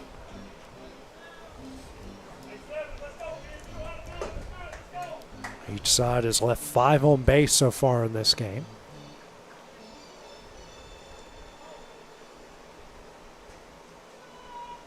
Shows how good these teams' defenses really are. Comes a 1-2. And defensive swing fouls it away to stay alive with a 1-2 count. Because those 2 errors up there on the scoreboard for White House don't show all the little things they've done right in this game. No doubt. Stats are deceiving. Yeah. This is 2 very good teams. The scorebooks only show so much. Comes another 1-2. Hit high in the air, and that one will get out of play right behind our broadcast position. And this, for high school baseball, this is great press. I would say this is really nice. This is incredible. Sometimes we get spoiled. Yeah. And a place like this will spoil you in a heartbeat. Well, 2 years ago, I spent a lot of time up here with a bunch of, you remember we talked about that weather that year a bunch of times. 1-2. That one misses away. Deuces on the board here on the 6th pitch of the at-bat. 2 balls and 2 strikes with 2 outs. Loretto had the 6:30 game that night in the opening round against Adamsville, and you got to about the 5th or 6th inning, and it came a flood and rained for about an hour and a half. Made myself comfortable up here and finished that game out eventually. Here's a 2-2. That one misses in. I wonder how many where-its we just heard on that. And most of them are from his own dugout. Yeah, exactly. It's almost like a chorus the moment you see that when it would have hit him if he wouldn't have got out of the way. Here's the full count offering. This is high for ball 4, so Aaron goes down, works the walk. Now the bases are loaded. 2 gone, brings up the second baseman, and Lucas Laxon. And what an AB from a sophomore right there. He, that DH spot had really been kind of a confusing topic for the Mustangs. They've played without a DH, they've played with one, and Aaron had a really, really good region tournament for the Mustangs and kind of locked that spot up. Didn't play a very good sectional and 0 for 2 with 2 strikeouts in this game, but, trots down the first with a walk, and now the bases are loaded for Laxon, who's also 0 for 2 in this game. Ground out the second in the second, struck out swinging in the 4th. Looking for some redemption here. And 261 on the season, about the same with runners in scoring position. And checking in on Tragula at second base. And that's the thing with the guys on base; they're all pretty good runners. Some more action in the bullpen for White House. This pitch is in the shallow right field, but the right fielder, that is Zeligman, makes the catch, and that one will end the inning. Mustangs get a solo homer from Kaysen Springer. Lead off the top of the fifth. They lead it 3-0 as we go to the bottom half of the inning. Next on the X Sports Network. For decades, First Class Charter has provided high-quality motor coach transportation services to the Tennessee Valley.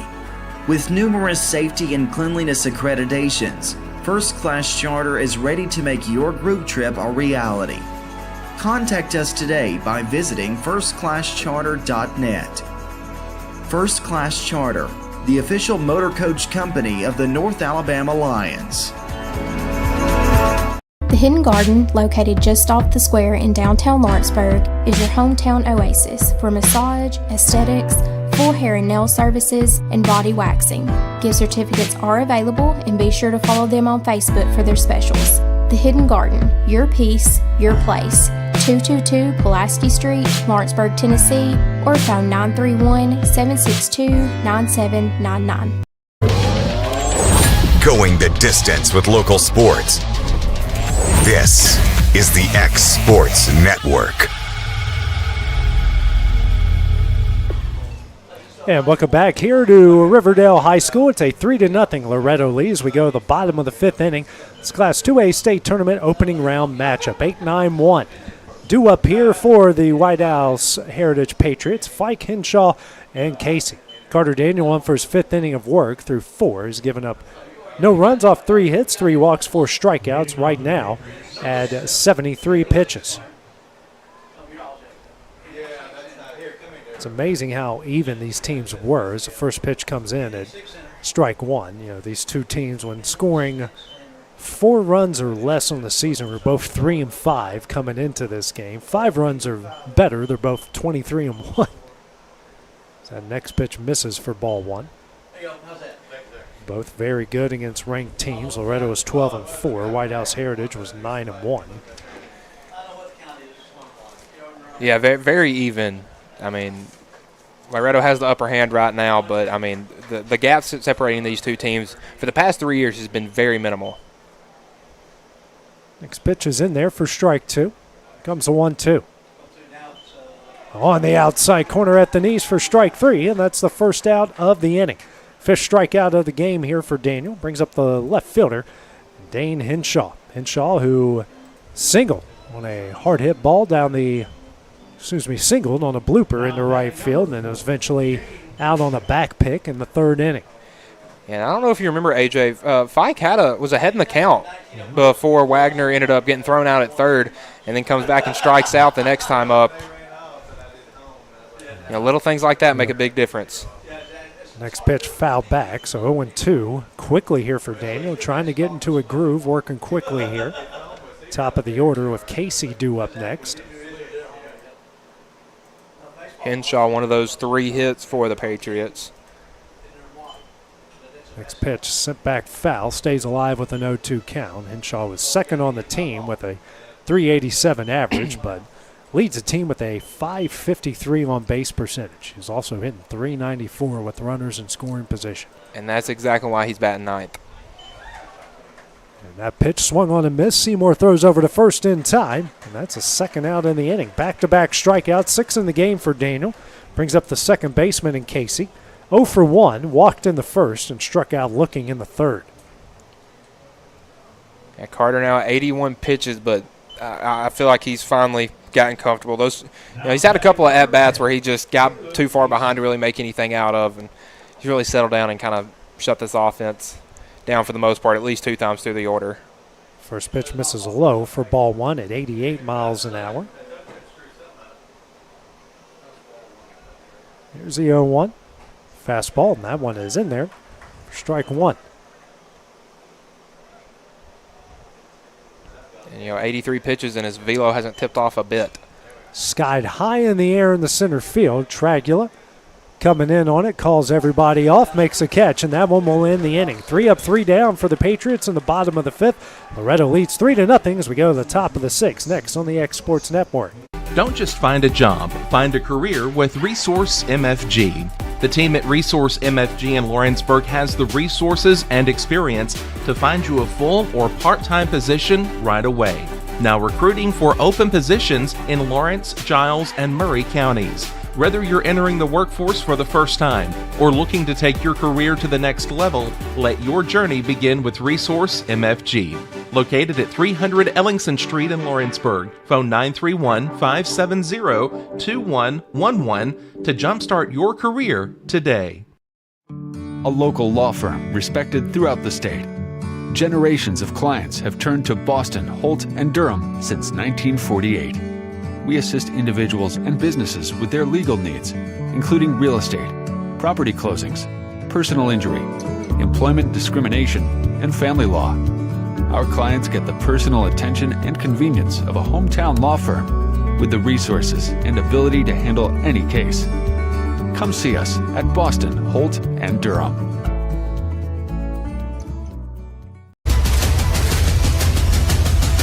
This is the X Sports Network. Loretto leads 3-0 here in the Class 2A state tournament opening round game over White House Heritage. Due up for the Mustangs here. So we start off the top of the 6th, 9-1-2 with Fisher, Seymour, and Springer. Drew Griffin back on the mound here for the Patriots through 2/3. Gave up a hit, no runs, a walk, a strikeout through 14 pitches. Fisher is 1 for 2, a fly out in the right in the 3rd, and a single in the right in the 4th. Winner of this game will get the Milan-Alcoa winner at 12:30 tomorrow. Loser will get the loser at 10 a.m. Yeah, in these smaller divisions, man, losing that open round of the state tournament hurts. Because then it goes from you playing a possible 3 games to get to the state championship to playing more like 5. Shorter route's always better. Oh, yeah. Point A to point B is better than... You want to get there as fast as possible. Point A, F, G, M and N. Next pitch misses low and away for ball 2. But, you see some games in the state tournament where a team seems down and out, and they find some pieces that help them later in the future. Lucas Laxon made a pitching performance here his freshman year, and that's kind of solidified him as that Mustangs closer role. It's a 2-0. Breaking ball, and that one is in there for strike 1. That was a good slider right there.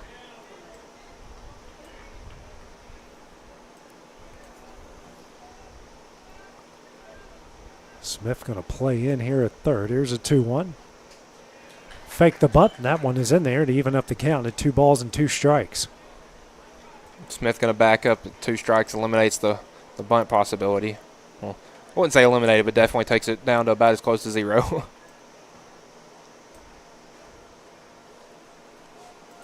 Here's a 2-2. Swung on a miss for strike 3, and that's the first out of the inning. Second strikeout. The game for Griffin brings us to the top of the order with Clint Seymour.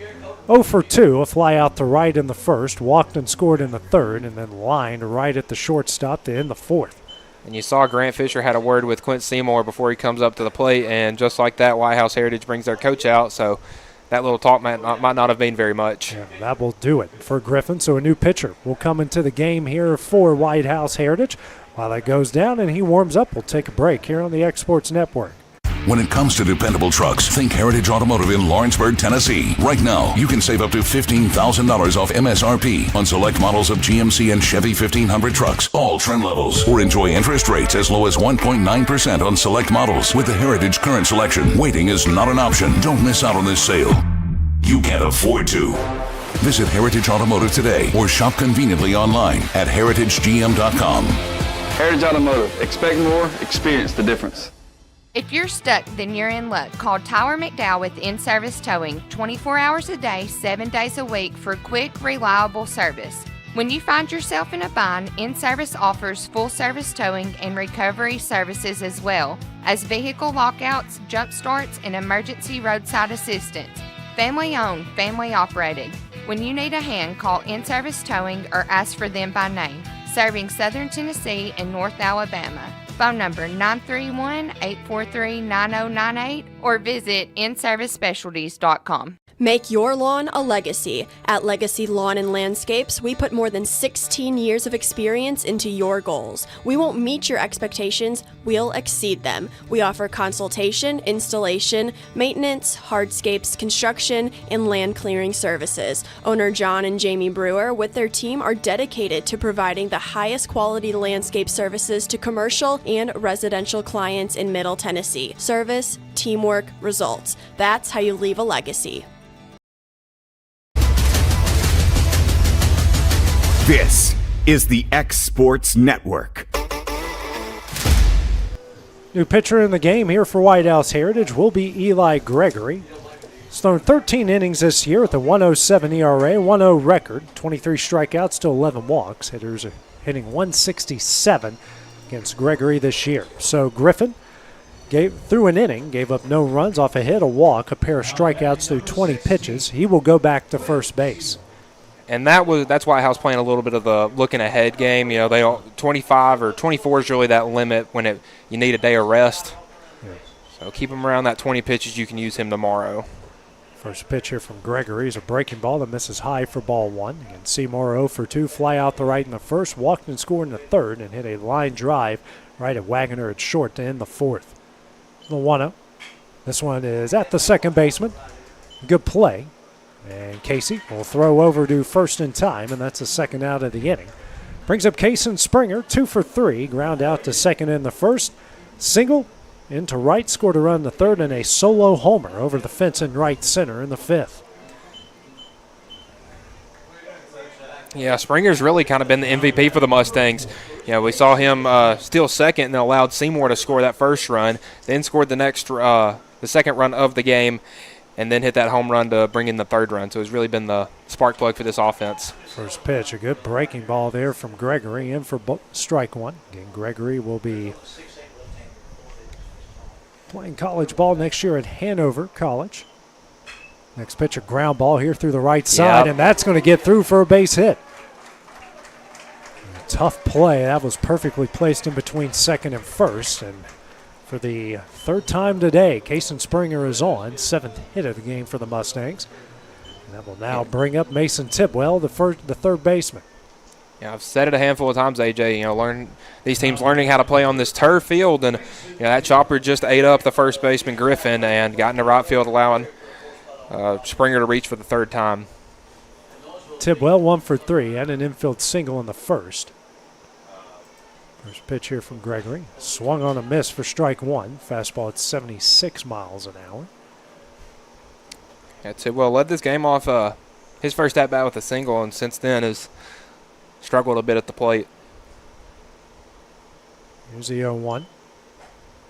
Just misses high and away to even up the count at 1 ball, 1 strike.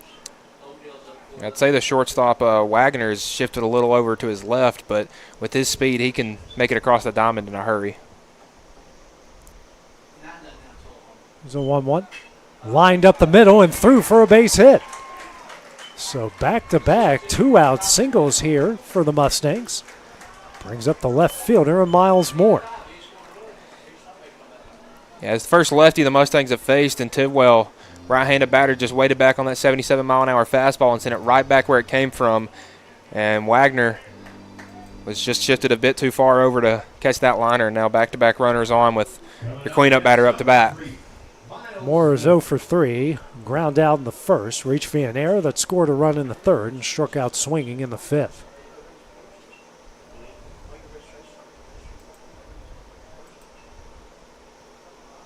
First pitch. Ground ball through the right side. Wow. What a great play by Griffin, but Moore racing the first, and he's out. Yeah, good play right there. Very good hustle there by Griffin, and that one will end the inning. So the Mustangs are going to strand 2. Here in the top of the 6th, they still lead 3-0 as we go the bottom half of the inning. Next on the X Sports Network. Got primary care? Find your way to better health with primary care by One Stop Medical.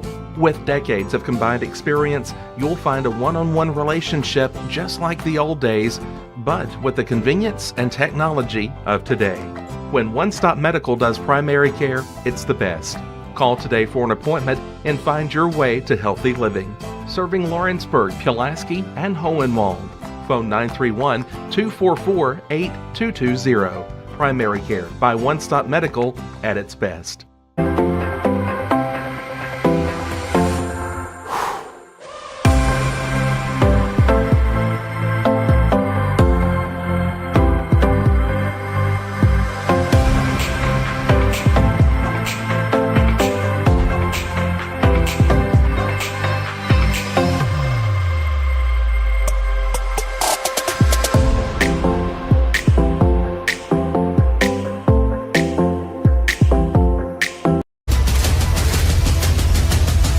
This is the X Sports Network.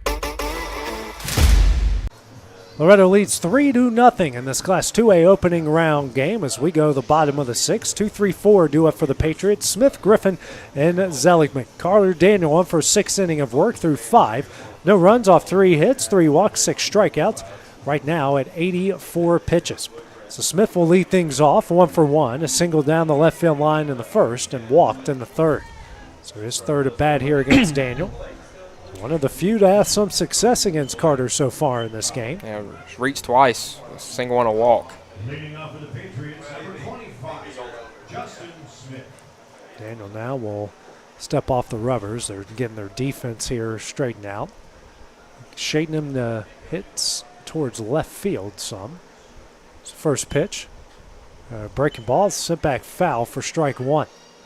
Yeah, you said it, AJ. These White House players are kind of old school with not all the equipment and stuff like that. Smith has an elbow protector on, but not all the shin guards and hand guards and all that. Next pitch misses him for ball 1. Smith, who leads the team with a .468 average, also leads him when homers and RBIs are .340. .523 on base percentage, second on the team. So you can get him out. Be a big win here for Carter. So 1-1. Misses for ball 2. 87 miles an hour, and Carter showing a little bit of frustration here. Both pitchers on both sides have shown a little bit of frustration. Here's a 2-1. That one swung on a miss for strike 2. It's kind of confusing. You don't swing at the one that's just below your knee, but the one that's on your forehead, you try to go up there and get. Here's a 2-2. Lined in the right field, and that's a base hit for Smith. His second of the game, and he has half of the team's hits so far, and he's reached base safely in all 3 at bats so far. Brings up Jude Griffin, who's no official at bat, a sac bunt in the first and walked in the third. Yeah, like you said, had 2 of the 4 hits given up by Daniel. Griffin has 2 singles, and then the double by Wagner that ended up with him getting picked off, and then the single from Henshaw that ended up with him getting picked off. So 1 on, nobody out here on the bottom of the 6th. First pitch. Breaking ball misses high for ball 1. It's pitch number 90. Again, the next threshold for days of rest is 105. Once you get to there, you need 4 days. Here's a 1-0. Breaking ball in there for strike 1. Daniel going through the order his 3rd time. Starting to break that slider off a little bit more. Here's a 1-1. In the dirt. It'll get blocked by Seymour behind the plate. Makes it a 2-1 count. Well, pitchers have kind of made it easy on their catchers to do their job today. They haven't thrown anything too crazy. Daniel's had a couple right upstairs, but nothing get by Seymour yet. Here's a 2-1. Swung on a miss for strike 2. Evens up the count here. 2 balls and 2 strikes. Haven't seen any action in the Loretto bullpen. It's kind of hard to see either bullpen from our position here. Here's a 2-2. Just misses away. Fastball, 87 miles an hour. It's a full count. Well, the guy that Mustangs tend to like to bring in a late close game scenario, standing there at second base. So I assume it'd be something to do with him as Griffin calls time. And some of the sweat out of his eye. Can't say dirt because it's turf infield. Yeah, maybe some of the rubber pellets. I don't even think they use that on turf fields anymore. Full count offering. Misses away for ball 4. So a single and a walk, 2-1, nobody out. Picks up the now right fielder and Tyler Zeligman. 0 for 2, struck out in the first, and then flew out the center in the third. Yeah, Daniels had problems with 1, 2, and 3 in this Patriots lineup. As Seymour goes out to, actually Coach David Weathers is coming out as well. Just have a little talk with him. The runners on first and second deep into this game. Big situation here for Carter and this Loretto team here. Played well, defense has done well. Hit the ball, but Patriots here poising the strike in a late game scenario. And this is kind of how it happened last year. The Mustangs got an early lead, and then White House slowly chipped, and then when they got their opportunity, they made a break and took that game 3-2. Again, 4, 5, and 6. The next 3 batters up for the Patriots have been unsuccessful against Daniel, but in the playoffs, things can change in a hurry. Zeligman hitting 270 on the year, 271 with runners in scoring position. So far 0 for 4 today are the Patriots. Middle infield double play depth right now. And they would love one of those right now. Squares around the bunt, right back to Daniel. He'll throw over to third. It's in time. Heads up play. So they will get the lead runner in that play. A good job by Carter Daniel. So we've got 1 gone here in the bottom of the 6th inning. And we saw Clint make a similar play in this game last year where, get the lead thrower and then a double play still in effect would end the inning with Keithley coming up. Keithley 0 for 2. Fly out the center in the first and a ground out to second in the fourth. They'd love a little chopper to Laxton right now.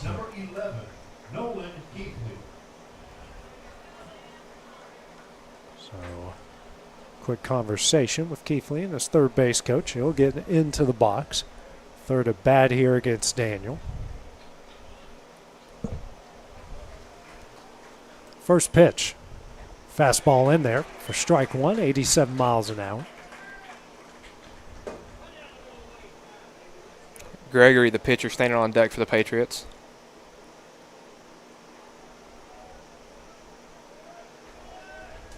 Long look at the signs here from Daniel to Seymour, senior to senior. The 0-1. Skied high in the air, but will get out of play, and it's an 0-2 count.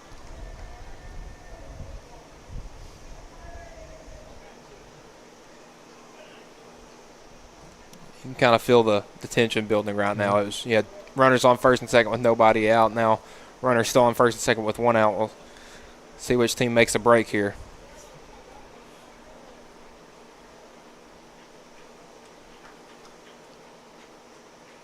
Here's the 0-2. Breaking ball. Ooh. Just misses him for ball 1. Yeah, tried to go with that wipeout slider once again. Broke just a bit late, and a good job by Keithley to hold up on that because not a lot of people do.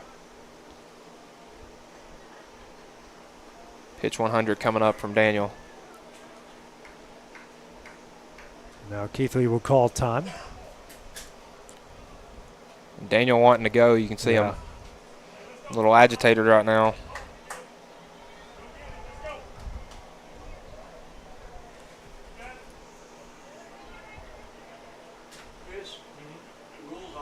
Here's a 1-2. Swung on a miss for strike 3, and that's the second out of the inning. Big strikeout for Carter Daniel, his 7th of the game. Brings up Eli Gregory, the now pitcher, who's 0 for 2. They strike out swinging in the second and hit a line drive at Graham Fisher in the 4th. Yeah, got him on pitch number 100. And again, 105 is that next threshold. The Mustangs would love to get him out before, while keeping him under that. But if they don't need to, they're not afraid to let him ride. And check on the runner at second.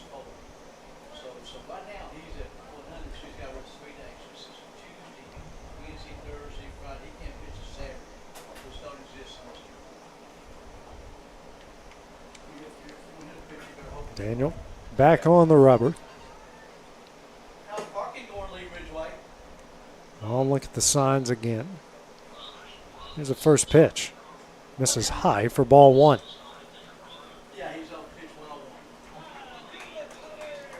Gregory a strikeout and a line out to the shortstop in his two ABs. Always got to love Chider in a press box. Here's a 1-0. This one is sent in the center field. Tragula makes the catch, and that one will end the inning. White House Heritage strands two in the bottom of the sixth. It's a 3-0 Loretto lead. So we go to the top of the seventh next on the X Sports Network. There are now more ways to save at Quick Mart. Become a Quick Club member and easily earn rewards on qualifying purchases at Quick Mart convenience stores using the Quick Club app, available on the Apple App Store and Google Play. To save on fuel for work, use the Fuel Rewards Pro app to earn 5 cents a gallon on work fill-ups and redeem the savings for yourself. To get started, visit fuelrewards.com/pro or download the app in the Apple App Store and Google Play. Southern Craft Manufacturing is dedicated to creating the finest quality and greatest value products in the death care industry. Southern Craft has perfected blending old world craftsmanship with modern manufacturing technologies to create a full line of steel, wood, and corrugated caskets. Family owned and operated for over 30 years, Southern Craft is now looking to hire local and regional truck drivers, welders, and production workers, each with great starting pay and a benefits package. For more information, visit southerncraftmfg.com.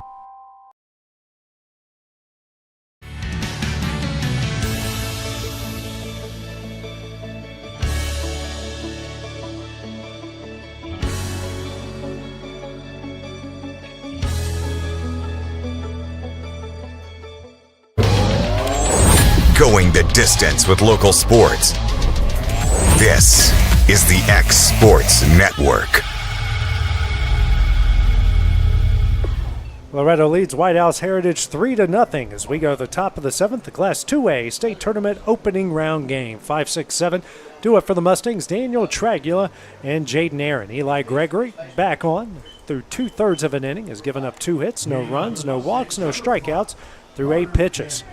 Daniel, who's 1 for 2, has reached base in all 3 at-bats, a single in the second, walk in the third, and an error in the fifth.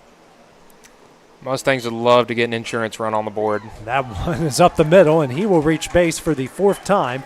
His second base hit, 9th hit of the game here for the Mustangs, and try to pick there on Carter at first, and that will bring Braden Bennett. Courtesy runner has been very busy. So he's gotten his steps in today. Again, interesting to see what Loretto does here with Daniel. It's 102 pitches. You get to 105, you got to rest 4 days. So right now he has to rest 3. Which means he can't go till Saturday. And as of now, the tournament's listed to have the state tournament championship on Friday. But high chances of rain Thursday and Friday and Saturday. So yeah, we'll see what happens. First pitch, and that one the Tragula, and tried a weird bunt attempt, and that one's fouled back for strike 1. And Coach Weathers at third, not happy about that bunt attempt. And we saw Traglia just lay down one of the most beautiful bunts his last time up. Tried to do it again and got an ugly pitch to do it with, so down 0-1 early. 1 for 3 in the game with that single in the 5th inning. Smith playing in at third, way in. And that next pitch misses away for ball 1 at 81 miles an hour. Yeah, that one just missed the plate.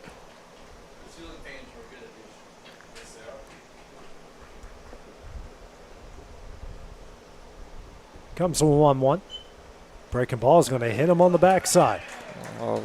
So that's the first hit by pitch from either pitching staff so far in the game. Puts 2 on, nobody out. Brings up the designated hitter, Jaden Nairn. A pair of strikeouts and a walk. And he walked in his last at bat in the 5th inning to load the bases.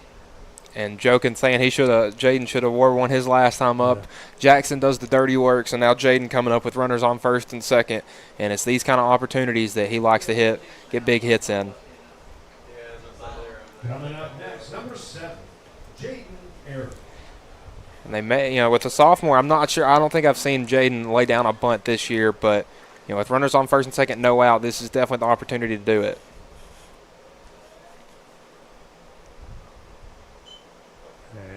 Wasn't even, didn't look like he's going to attempt this. That first pitch misses for ball 1. And Okay, you got the infield pretty much playing in. Yeah, all so four positions here. Anything hit hard, you know.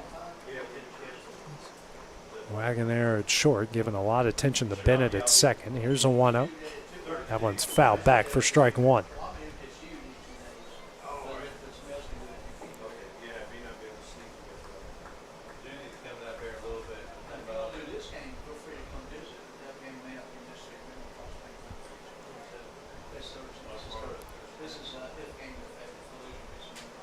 Here's a 1-1. He'll square around the bunt this time and gets it down. It's a good bunt.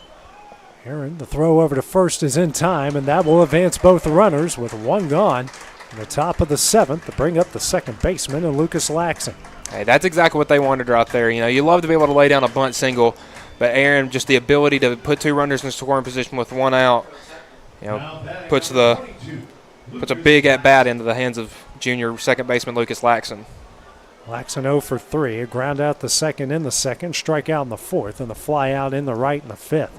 Infield will play in here for White House Heritage. First pitch. This is away for ball one. Now, we've seen the Mustangs do a couple squeezes this year. I'm not sure if this is the opportunity which you'd do one, but if you feel comfortable with Bennett outrunning Smith over there at third, you know, see what can happen. Here's a 1-0. And they are going to lay down the bunt. Wow. Nobody's there. And, now we got, everyone's going to be safe because no one was guarding second. So Dragula will head back, and now the bases are loaded off that infield single. No one gone here. Brings up Grant Fisher's 1 for 3. And AJ talking about, the book doesn't tell all the story. That goes down as a single. Yeah. And nothing else, but that may be the weirdest play we have all day. Because Dragula was basically standing on third. He thought Bennett was going to take off in that situation, and Bennett didn't move. So the pitching coach back out once again here for White House Heritage. Bases loaded, one out. Got the bases loaded in the top of the fifth. Nothing came across for Loretto in that situation. Now Gregory now at 17 pitches. If you're looking to do that no days rest type of thing with him, 6 or 7 pitches is all you got left with him. But they're gonna leave him out there. The whole plate umpire comes out to break it up. No Bull Durham mound visits in the state tournament anymore. So Graham Fisher's 1 for 3. Flew out to right in the third, singled in the right in the fourth, and struck out swinging in the sixth. So his fourth at bat. And he's one of those sophomores on this Mustang team that he's looked pretty comfortable today. 1 for 3.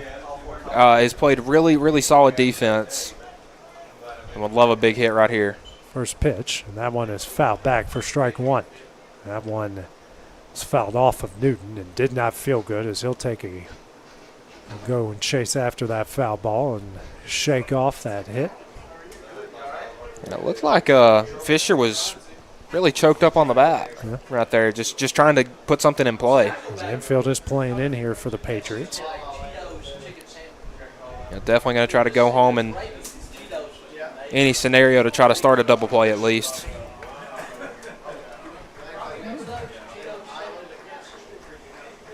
Here's the 0-1. Breaking ball in there for strike two. Fisher not a fan of that call right there. Looked a little on the lower end of things. Here comes the 0-2. Swung on a miss for strike three, and that's the second out of the inning. A huge strikeout. Huge strikeout for Gregory. That's his first, but that brings up the top of the order. Clint Seymour, who's 0 for 3, walked and scored in the third as a fly out, line out, and a ground out in the first, fourth, and sixth.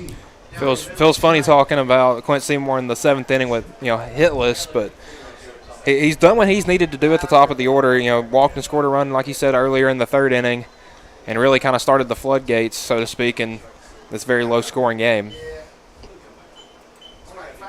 First pitch here from Gregory. Sent high in the air, deep right field, get out the tape measure, long gone, a grand slam from Clint Seymour, and the Mustangs lead it 7-0. How about it, Clint Seymour? got a hanging breaking ball on the first pitch, and I'm not sure what went farther, the ball or the bat flip, but he just more than doubled the Mustangs' lead as they lead 7-0. They absolutely needed that, especially with the didn't want to leave the bases loaded again, and Seymour absolutely crushed it. His 6th home run of the year, and RBIs 23, 24, 25, and 26. Speaking of homers, that brings up Kason Springer, 3 for 4 in the day. Singles in the 3rd and 6th, and a solo homer in the 5th. I would have felt good with 1 or 2 more security runs, but give me 4. Just absolutely crushed. First pitch here from Springer, swung on a miss for strike 1. Here's the 0-1. Breaking ball, and that hit him. Well, or it didn't. It did, but Kason didn't sell it. No. Here's a 1-1. And that one, yeah, he's really high and in.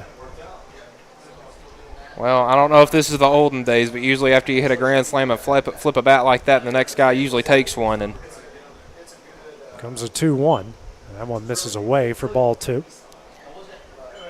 Ball 3, excuse me. And Gregory just a little frustrated on the mound.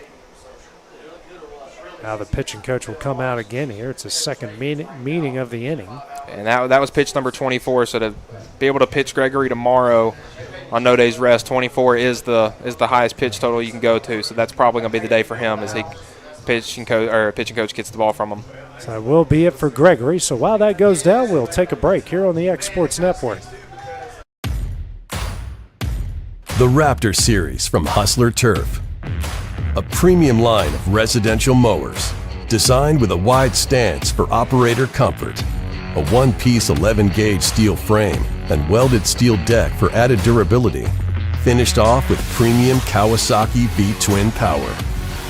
We are Hustler Turf, and this is Hustler Country.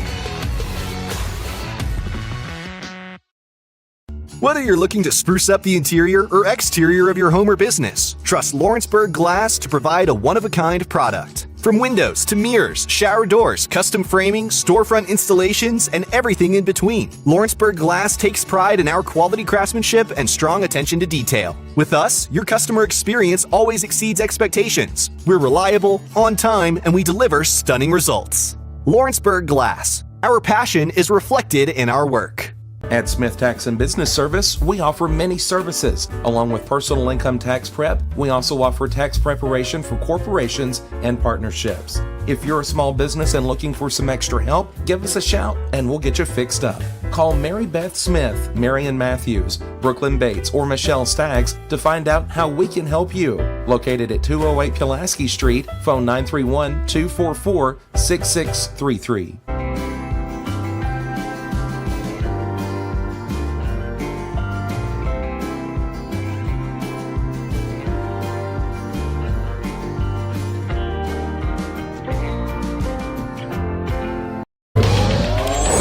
Going the distance with local sports.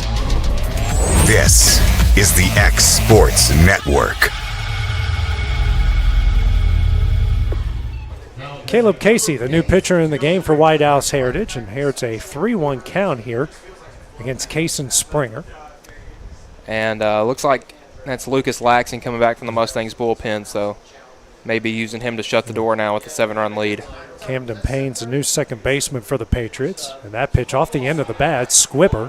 Casey Fields, a throw over to first. He's there. Will not be in time, so that's an infield single. 4th hit of the game for Springer. Now 12 for the Mustangs. And bring up Mason Tidwell, 2 for 4. Singles in the 1st and 6th here for the Mustangs. First at bat against Casey. Casey comes in for Gregory through an inning and a 3rd. Gave up 4 runs. Off 5 hits, no walks, a strikeout through 24 pitches. And the 4 runs came off a grand slam from Clint Seymour. First pitch here to Tidwell, misses low for ball 1. So Casey is not one of the 8 with 12 innings or more so far in the year, so he's in here just to try to close out the inning. Next pitch misses away for ball 2. Just needs 1 out. But he is definitely in a tough spot of the lineup to do that. So 2-0 the count here, the sophomore third baseman. Springer on first, decent lead over at first. Here's a 2-0.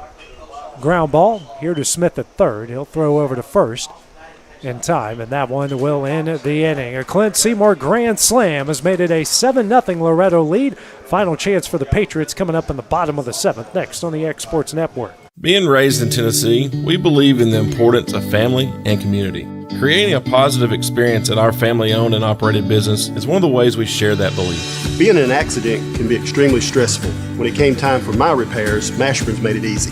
I am lucky to have a wonderful company in my community like Mashburn's Collision Center. It's reassuring to know that I'm in good hands because their work is second to none.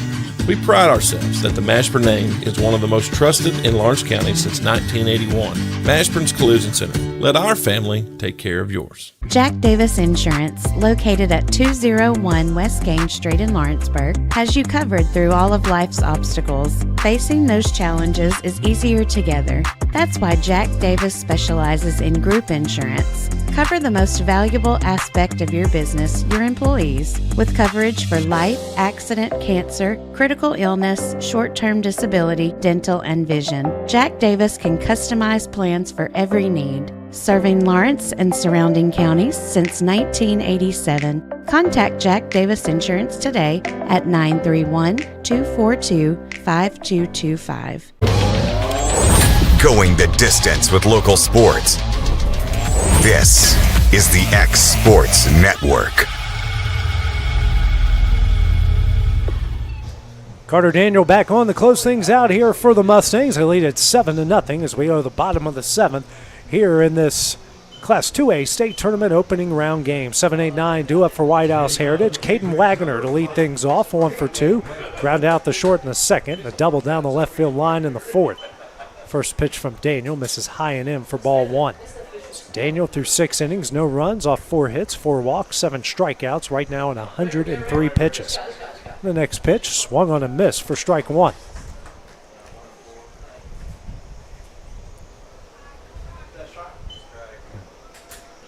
Here's a 1-1. Hit high in the air and out of play, and that was pitch 105, so he now has to rest 4 days till Sunday. So look at it that they're not having to use any other pitchers, and you got a full pitching staff ready for the next few days. Here's a 1-2. Breaking ball misses way in for ball 2. Evens up the count at 2 balls and 2 strikes.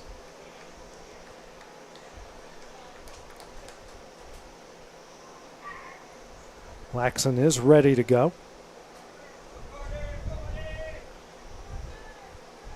The 2-2. Fastball misses away, and the count goes full at 3 balls and 2 strikes. Tell you, sometimes this zone's been pretty tight, and he's been consistent with that today.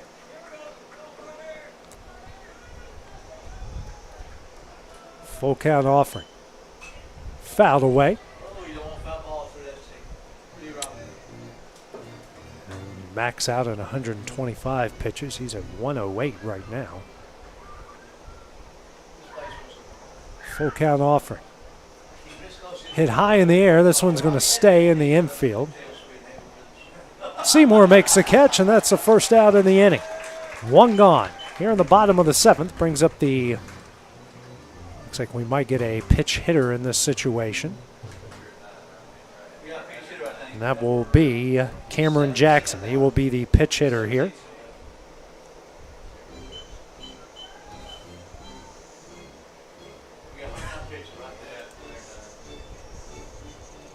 Now batting number 17, Cameron Jackson. So he will come in for Fike. Fike, who was 0 for 2 with the pair of strikeouts.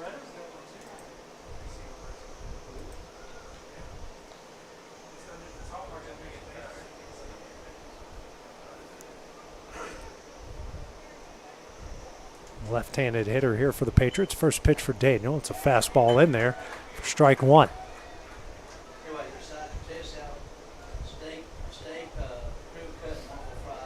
Here's the 0-1. In there for strike 2. Staying in that mid-80s range. Here's the 0-2. Swing and a miss for strike 3, and that's a second out of the inning. 8th strikeout of the game for Daniel. Brings up Dane Henshaw. 1 for 2. Singled into right in the 3rd and struck out swinging in the 5th. Represents the final chance here for the Patriots. 2 on, nobody on, the bottom of the 7th inning. First pitch from Daniel. Swing and a miss for strike 1. And you don't see high school guys go 110-plus pitches deep in a game often. Here's the 0-1. Foul back for strike 2, and the Patriots down to their final strike.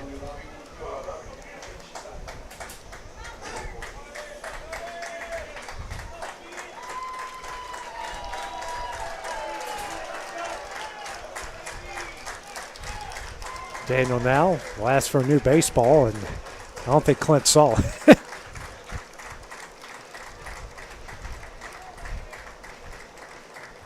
The head coach, Rich Lopez, here for White House Heritage, will go track it down.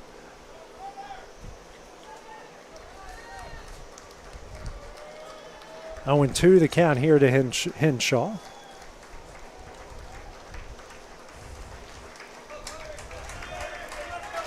Next pitch, breaking ball misses high for ball 1. I feel like that, AJ, that play with Henshaw getting back picked at first really kind of set the tone for this game, and the Mustangs took the lead in the top half of the 3rd inning and really never looked back. 1-2, that one misses high for ball 2. Fastball at 87 miles an hour. He's been staying consistently in that range. I've seen him top out at 91 today, but really been sitting in that 85 to 87 range. 2-2 in there for strike 3, and that one will end the game. Carter Daniel goes the distance. A complete game shutout. 4 hits, 9 strikeouts, and finishes with 117 pitches. The Mustangs got home runs from Kason Springer and a grand slam from Clint Seymour. They will advance to the next round. They will get the winner of Milan and Alcoa. That game is coming up next. That game will be at 12:30 tomorrow. White House Heritage drops down to the loser bracket. Their first game will be at 10 o'clock tomorrow. They will get the loser of the game coming up next. So, Mike, final thoughts here on this first game of the state tournament for Loretto. Well, Carter Daniel on the mound looked like the Mr. Baseball finalist that he was. Went 7 innings, 9 strikeouts, score a 7-inning shutout game, and then you got the bats to wake up when you needed them to. Quint Seymour with a big grand slam, and looks like the Mustangs are in prime position to try to make another run at a state championship. Next game coming up will be Alcoa and Milan. That game will be around the 6:45, 7 o'clock mark, and you can catch that here on the X Sports Network you'll catch it on the, I was getting there, Kevin. You catch it here via the X Sports Network on the NFHS Network. You can catch that game coming up next. So for Michael Marks, for our producer extraordinaire, Kevin Wright, this is AJ Good. Have a great evening. Going the distance with local sports. This is the X Sports Network.